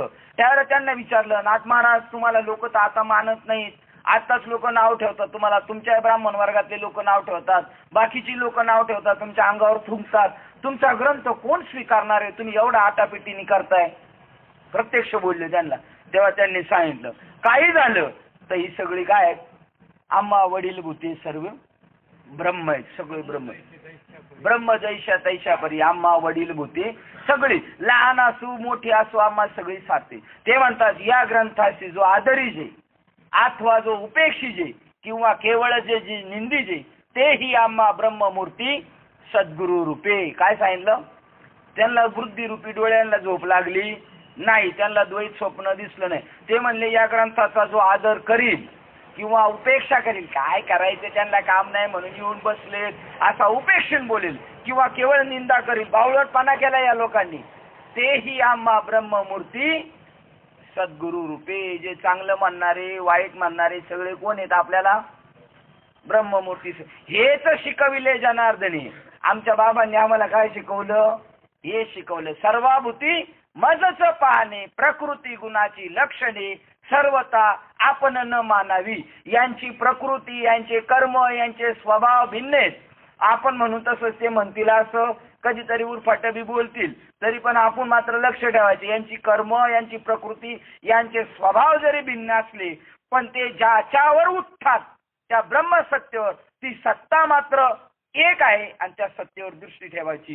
तिथं तुझी दृष्टी मंद होऊ देऊ नकोस. आणि मग दृष्टीरूपी बुद्धिरूपी दृष्टी जेव्हा मंद होते मग अखंड ऐक्यरस असता ते अस्पष्ट होते आणि भूते मज हो निराळे आहेत असल्यासारखे दृष्टीस पडतात आणि ते आमच्यापासून बाजूला झालेत, वेगळे झाले असं वाटतं. ज्याप्रमाणे माळेवरील किंवा रज्जूवरील सापाची भ्रांती गेल्याबरोबर माळ मूळ स्वरूपाने शिल्लक राहते, त्याप्रमाणे त्याच संकल्परूपी संध्याकाळची वेळ नाहीशी झाल्याबरोबर माझे अखंडित ऐक्यरस स्वरूपच अवशेष शिल्लक राहते. उदाहरण 2 दिली बघा इथं. एक रश्शीचं दिलं पण त्याच्यापेक्षा मौल्यवान दुसरं उदाहरण दिलेले माळेचं दिले. नवरत्नाचा माळ पडलेली, पण ती माळ पडल्यानंतर कशी दिसायला लागली, सापासारखी. आता नवरत्नाचा माळ आहे ती पडलेली आणि त्याला घाबरलेले आणि पळत सुटलेले, काय समजून, साप समजून. पण जर त्याला त्या नवरत्नाच्या माळेचं जर यथार्थ ज्ञान झालं तर त्याची भीती तर जाईल, पण त्याला काय होईल सांगा, आनंद होईल. तो म्हणणार बापरे आनंदाची डोई आनंद तरंग. पहा, हेच उदाहरण तुकाराम महाराजांनी केलं आणि त्याच्यावर अभंग रचला एक. रज्जू सर्पाकार भासिले जगडंबर, कागा हा दाविला जगतकार साच विठ्ठल, सत्य तू विठ्ठला, कागा हा दाविला जगताचा आकारू. आणि का मला भयभीत केलं, त्या माळेने आम्हाला का भयभीत केलं. आता माळेने भयभीत केलंय का, भयभीत कशामुळे केले, आपल्या कल्पनेने केले. त्या बुद्धीत ती संकल्परूपी कल्पना निर्माण झाली, साप तर नाही, हा संकल्प झाला आणि त्याच्यामुळे भयभीत झाली. त्याप्रमाणे मग ते वेगवेगळे दिसायला लागले. त्याप्रमाणे माळेवरील किंवा रज्जूवरील सापाची भ्रांती गेल्याबरोबर माळ स्वस्वरूपाने शिल्लक राहते, त्याप्रमाणे त्या संकल्परूपी संध्याकाळची वेळ नाहीशी झाल्याबरोबर माझे अखंडित एक रस स्वरूपच अवशेष शिल्लक राहते. सहज विचार करून पाहिले तर भूतभेदाच्या प्रतीतीला पाहणाराचा अज्ञानजन्य संकल्पच कारण आहे. जरी आपल्याला जगत वेगवेगळं दिसलं तर आपलं अज्ञान आणि तो अज्ञान आपण फिट केलेला आहे संकल्प, नाही असंच आहे त्यामुळे आपल्याला ही भूतसृष्टी दिसते. एरवी साधूच्या दृष्टीने सगळं जग ब्रह्म आहे. अनंत रूपे अनंत वेशे देखील म्या त्यासी, बाप रखमावर देवीवर खून बाणली कैसी, संकल्पच कारण आहे हे पक्के समज. यास दृष्टांत घागरी मडके वगैरे जमिनीतून आपोआप आकारात्मक कोंब निघतात का, तर नाही, परंतु कुंभाराच्या बुद्धीच्या कल्पनेचे ते सर्व आकार उमटलेले आहेत. हे तुमच्या कल्पनेमुळं तुमच्या बुद्धीत जे घुसलं बघा. या ओळीचा अर्थ 6व्या वर्षी मला आता कळालाय. काय अर्थ याचा? तुमच्या बुद्धिरूपी डोक्यात कल्पना असल्यामुळं हे अनेकत्व दिसतं, मडका दिसतो, रांजण दिसतो. पण कशावर दिसतोय तो? एका मातीवर दिसतोय. मग तुम्ही काय पाहायचंय? माती पाहायची का आकार पाहायचाय? चांगदेव आकार पाहत होता म्हणून मुक्ताबाईला म्हणावं लागलं एकच माती नाना परिभिंती रांजण आणि सुगडी जगामध्ये. मग आता त्या मातीला आकार कोणाच्या डोक्यात होता? कुंभाराच्या डोक्यात. मग ही भूतसृष्टी दिसते ही कोणाच्या डोक्यात आहे? कुंभाराच्या डोक्यात आकार होता. आणि तुमच्या डोक्यात काय आहे? आकार. तुम्ही आकाराचं ज्ञान घेतलं म्हणून तुम्ही भेदात्मक पाहता. एकाच मातीला रांजण म्हणता, सुगडे म्हणता, अजून काय काय बरोबर ना, भिंत म्हणता. तसं एकाच व्यक्ती वस्तूला तुम्ही माणसं आहे, कुत्री आहे, गाढव आहे, डुकरे, झाडे, झुडपे असं म्हणता. फक्त माणसांबद्दल नाही बोलत. आता आपला जर माणसाबद्दल निश्चय नाहीये, माणसामध्ये माळकऱ्याबद्दल माळकऱ्याचा निश्चय नाही, माळकऱ्यातल्या माळकऱ्याबद्दल एका संप्रदायाचे असले तरी निश्चय नाही, एका गुरुचे चेले असले तरी नाही, एका गाडीत गेले पंढरपूरला तरी निश्चय नाही, एका खोलीत 10-12 झोपले तरी तो मला डावलीतच होता. असा कोणताच निश्चय आपला जुळून राहत नाही. त्याचं कारण हे आपल्या कल्पनेच्या डोक्यात आहे. ही कल्पना कोणाच्या? मडके बनवणी कोणाच्या डोक्यात होती? कुंभाराच्या. मग हे अनेकत्व आहे कोणाच्या डोक्यात आहे? साधूच्या डोक्यात. एकच राहिलं पाहिजे नामधारकाच्या. कल्पना अविद्यातेने झाला जीव, बरोबर. तर नाही कुंभाराच्या बुद्धीच्या. किंवा समुद्राच्या पाण्याच्या लाटाच्या खाणी आहेत का? किंवा समुद्राच्या पाण्यात लाटांच्या खाणी आहेत का? मग सगळ्या लाटा जरी वेगळ्या दिसल्या तर लाटा मिळून सगळं काय एक पाणीच आहे. तर ते रूपांतरात्मक लाटेचे कृत्य वाऱ्याचे नव्हे काय? मडका बनवण्याचं काम कोणाचं? कुंभाराचं. लाटेला निर्माण करायचं काम कोणाचं? वाऱ्याचं. हे पहा, कापसाच्या पोटात कापडाचे गठ्ठे आहेत का? आता आपण घातलेली कपडे आहेत का? कापूस आहे. कापूस आहे आपल्या सगळ्यांच्या अंगावर. पण त्यावेळेला त्याच्यात कपडे होते का? नाही. तो नेसणाऱ्याच्या समजुतीने कापूस कापड बनला. नाही तर कापसाला कापड बनायचंच नव्हतं. कापसाला कापड बनायचं नव्हतं, देवाला माणूस बनायचं नव्हतं. पण बनला तो नेसणाराच्या दृष्टीने कापड बनला. जरी सोन्याचे दागिने बनवले तरी त्याचे सोने पण नाहीसे होत. सोन्याचे दागिने बनवले तरी सोनं संपलं का? बरं, दागिना बनवला, अंगठी बनवली आणि अंगठी मोडली तरी सोनं मोडलं का? नाही. बाकी स्थूल दृष्टीने वरपंग सोन्यापेक्षा वेगळे अलंकार भासतात. ते वापरणाऱ्याच्या कल्पनेवर. तो वापरणारा सोनं कधीच म्हणणार नाही. बाबा नेहमी एक गोष्ट दाखवायची, अशा हातातली अंगठी म्हणायची हे काय आहे, हे काय म्हणलं, खालचे सगळे काय म्हणणार आहे? अंगठी म्हणणार आहे. आता ज्ञानेश्वरी ऐकत असलो तरी कमीत कमी आपण काय म्हणलं पाहिजे? मग घरी गेलो काय म्हणलं पाहिजे? घरी गेलो सोनच म्हणलं पाहिजे. हे सोनच आहे, काय झालं ते सोनच आहे, काय झालं ते हे जग नाहीच आहे, देवच आहे, काय झालं ते हे जग नाहीच आहे, हे देवच आहे. कमीत कमी ज्ञानेश्वरी ऐकताना अंगठी नाही म्हणायचं आणि घरी गेलो सुद्धा अंगठी नाही म्हणायचं, सोनच आहे. कल्पनेत वापरणाऱ्याच्या कल्पनेत असते. आपल्या शब्दांची जी प्रतिध्वनी रूप प्रत्युत्तरे ऐकतात बघा. एकाच अनेक कसं झालं? सोनं एकच अनेक अलंकाराने झालं. एकच पाणी लाट रूपाने अनेक झालं. एकच कापूस काळा पिवळा निळा 1 रूपाने अनेक झालं. आता दुसरी गोष्ट सांगतात, आता फार जवळच सांगतात. डोंगराच्या कपारीत गेला आणि त्याने आवाज दिला तर त्याला तिकडून 2-3 वेळा आवाज येतो. इकडून जर तो म्हणला महाराज तर तिकडून महाराज महाराज महाराज. तर समोरच्या अज्ञानी माणसाला वाटतं तिकडून कोणतरी आपल्याला अपील करतोय. पहा, आपल्या शब्दांची जी प्रतिध्वनी रूप प्रत्युत्तरे ऐकू येतात ती, किंवा आरशात जे आपले प्रतिबिंब स्वरूप आपण पाहतो ते खरोखर आपल्या बोलण्याचा किंवा पाहण्याचा परिणाम आहे किंवा आपल्या पूर्वीच ते तेथे खरेपणाने होते का? सांग बरे. आपण आरशात बघायला गेलो, त्याच्या अगोदर पासून आरशात आपण होतो का? आपण तिथं गेलो म्हणून, आपल्या बुद्धीत तसं आलं म्हणून, आपण बोललो म्हणून ते शब्द तिथे उमटले, नाही तर ते प्रतिध्वनित झाले नसते. त्याप्रमाणे ह्या माझ्या निरुपाधिक विशुद्ध स्वरूपावर जो भूतांच्या कल्पनेचा आरोप करतो, त्याला त्याच्याच कल्पनेने माझ्या ठिकाणी भूतपणा भास होतो. आता बघा, हे मोठमोठे वक्ते सुद्धा असतील, ते सुद्धा याच्यातच सापडले. ते म्हणतात देव राहिला नाही, आणि या माणसाला कुठे देव सांगता? आता याच्या कल्पना डोक्यात काय झालेली, हे काय ते समजतच नाही. सोने ते म्हणते अंगठीच येते, लाटच समजतय, पाणी समजत. काय वाक्य बघा, ज्याच्या कल्पनेत झाले ती प्राणी मात्र वेगवेगळे आहेत, ती त्याच्या डोक्यात येत नाही. तर वस्तुता मी काय आहे, मी पूर्ण. त्याप्रमाणे या माझ्या निरुपाधिक विशुद्ध स्वरूपावर जो भूतांच्या कल्पनेचा आरोप करतो, त्याला त्याच्याच कल्पनेमुळे माझ्या ठिकाणी भूतांचा भास होतो. तीच कल्पना करणारी प्रकृती संपली. मी माझ्या प्रकृतीमुळे ही दुसरी प्रकृती समजतोय. माझीच प्रकृती संपली, पाण्याची माझी दृष्टी, तर मी दुसऱ्याच्या प्रकृतीकडे पाहणार. माझ्या प्रकृतीची दृष्टी संपली का त्यांच्या प्रकृतीकडे काय पाहायची गरज आहे? तीच कल्पना करणारी प्रकृती संपली म्हणजे माझ्या ठिकाणचा भूतपणाचा भास वस्तुता अगोदरचा संपलेला असतो. मग माझे निरुपाधिक असे जे शुद्ध स्वरूप तेच निकालास एकसारखे उरते. हे असो, आपण आपल्या भोवती गरगर फिरले असता अंगात भोर आल्यामुळे ज्याप्रमाणे भोवतारची गिरकंदरे वगैरे फिरतात असे दिसतात, त्याप्रमाणे आपल्याच कल्पनेमुळे अखंड ब्रह्मस्वरूपात भूतांचा भास होतो. फुगडी खेळल्यावर तो जरी बसला तर तो म्हणतो सगळा मंडप गरगर फिरतोय. खरा फिरतोय कुठं? याच्या आत फिरतोय. तसंच तीच कल्पना, त्यामुळे ही अखंड ब्रह्मस्वरूपात भूताचा भास होतो. भूताचा काय होतो? भास होतो. म्हणजे वस्तुस्थिती नाहीये, सगळं ब्रह्मच आहे. तीच कल्पना सोडून जर पाहिले तर मी भूतांच्या ठिकाणी व भूते माझ्या ठिकाणी आहेत अशी स्वप्नात देखील कल्पना करण्याची गोष्ट नाही.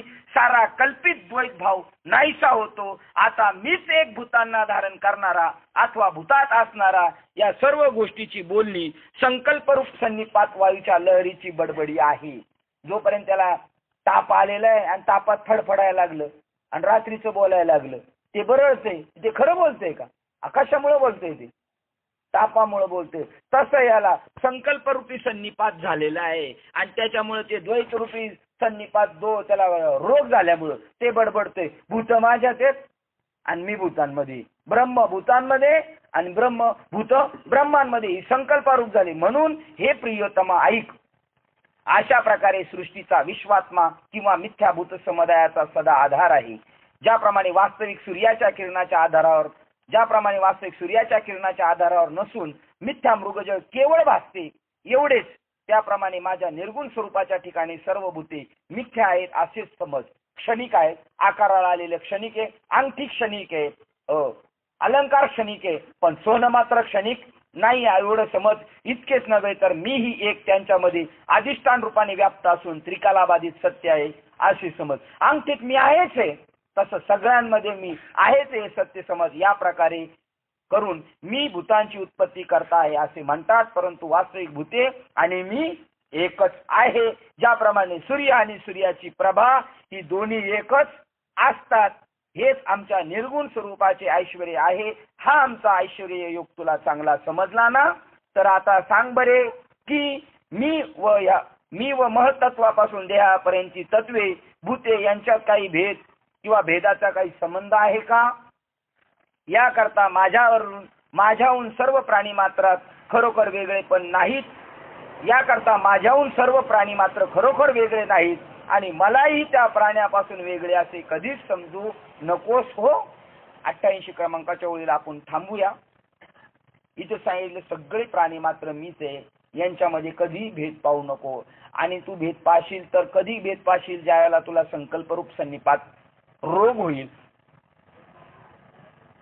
स्वार्थ रोग निर्माण होईल, मोह काम क्रोध निर्माण होईल, त्याला भूतसृष्टी तुला दिसेल. एरवी जर तुझे संकल्प संपले, निर्विकल्प झाला, तर मग मात्र जगामध्ये एक ब्रह्मसत्ता आहे असं दिसेल. आता सांग बरं, तुला खरोखर हे जग दिसतं का ब्रह्म दिसतंय? सांग बरं. अर्जुनाला विचारलं. आता याचा विषय जो आहे तो आज आपण उद्या पाहू. आता उद्यापर्यंत फक्त आपण 87 आणि 88 नंबरची ओळ घेऊन जायची. पहा, हेच आमच्या निर्गुण स्वरूपाचे ऐश्वर्य, हा आमचा ऐश्वर्य तुला चांगला समजला ना? हा प्रश्न डोक्यात घेऊन जायचा. समजला ना आपल्याला? आता सांग बरे, समजला जर म्हणला हा समजला, तर सांग बरे, मी आणि ही महतत्वापासून देहाची पर्यंतची जी तत्व म्हणजे मी आणि ही भूतसृष्टी अनेक रूपाने निर्माण झालेली, यांच्यात काही तरी माझ्यात भेदाचा संबंध आहे का? यांच्यात आणि माझ्यात काही भेदाचा संबंध आहे का? जर कळलं म्हणतो तर भेदाचा संबंध आहे का? तर उत्तर काय असावं? नो. नो उत्तर आहे, नाही. याकरता माझ्याहून सर्व प्राणी मात्रात खरोखर वेगळे पण नाही आणि मलाही त्या प्राण्यापासून वेगळे असे कधी समजू नकोस हो. हे मात्र डोक्यात ठेवून जायचं. आता उद्या आल्यावर परत ते सांगशील.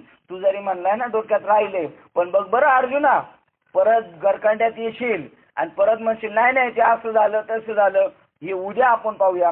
झालेली सेवा हृदयस्थ सद्गुरू सच्चिदानंद श्रीपाद बाबा रामदास बाबा अधिष्ठान परमात्मा श्री गणरायाच्या चरणावर, तुम्हा सर्वज्ञांच्या चरणावर सेवा समर्पित करून सेवेला आपण इथे पूर्ण विराम देऊया. पुंडली कवरदेव हरी विठ्ठल.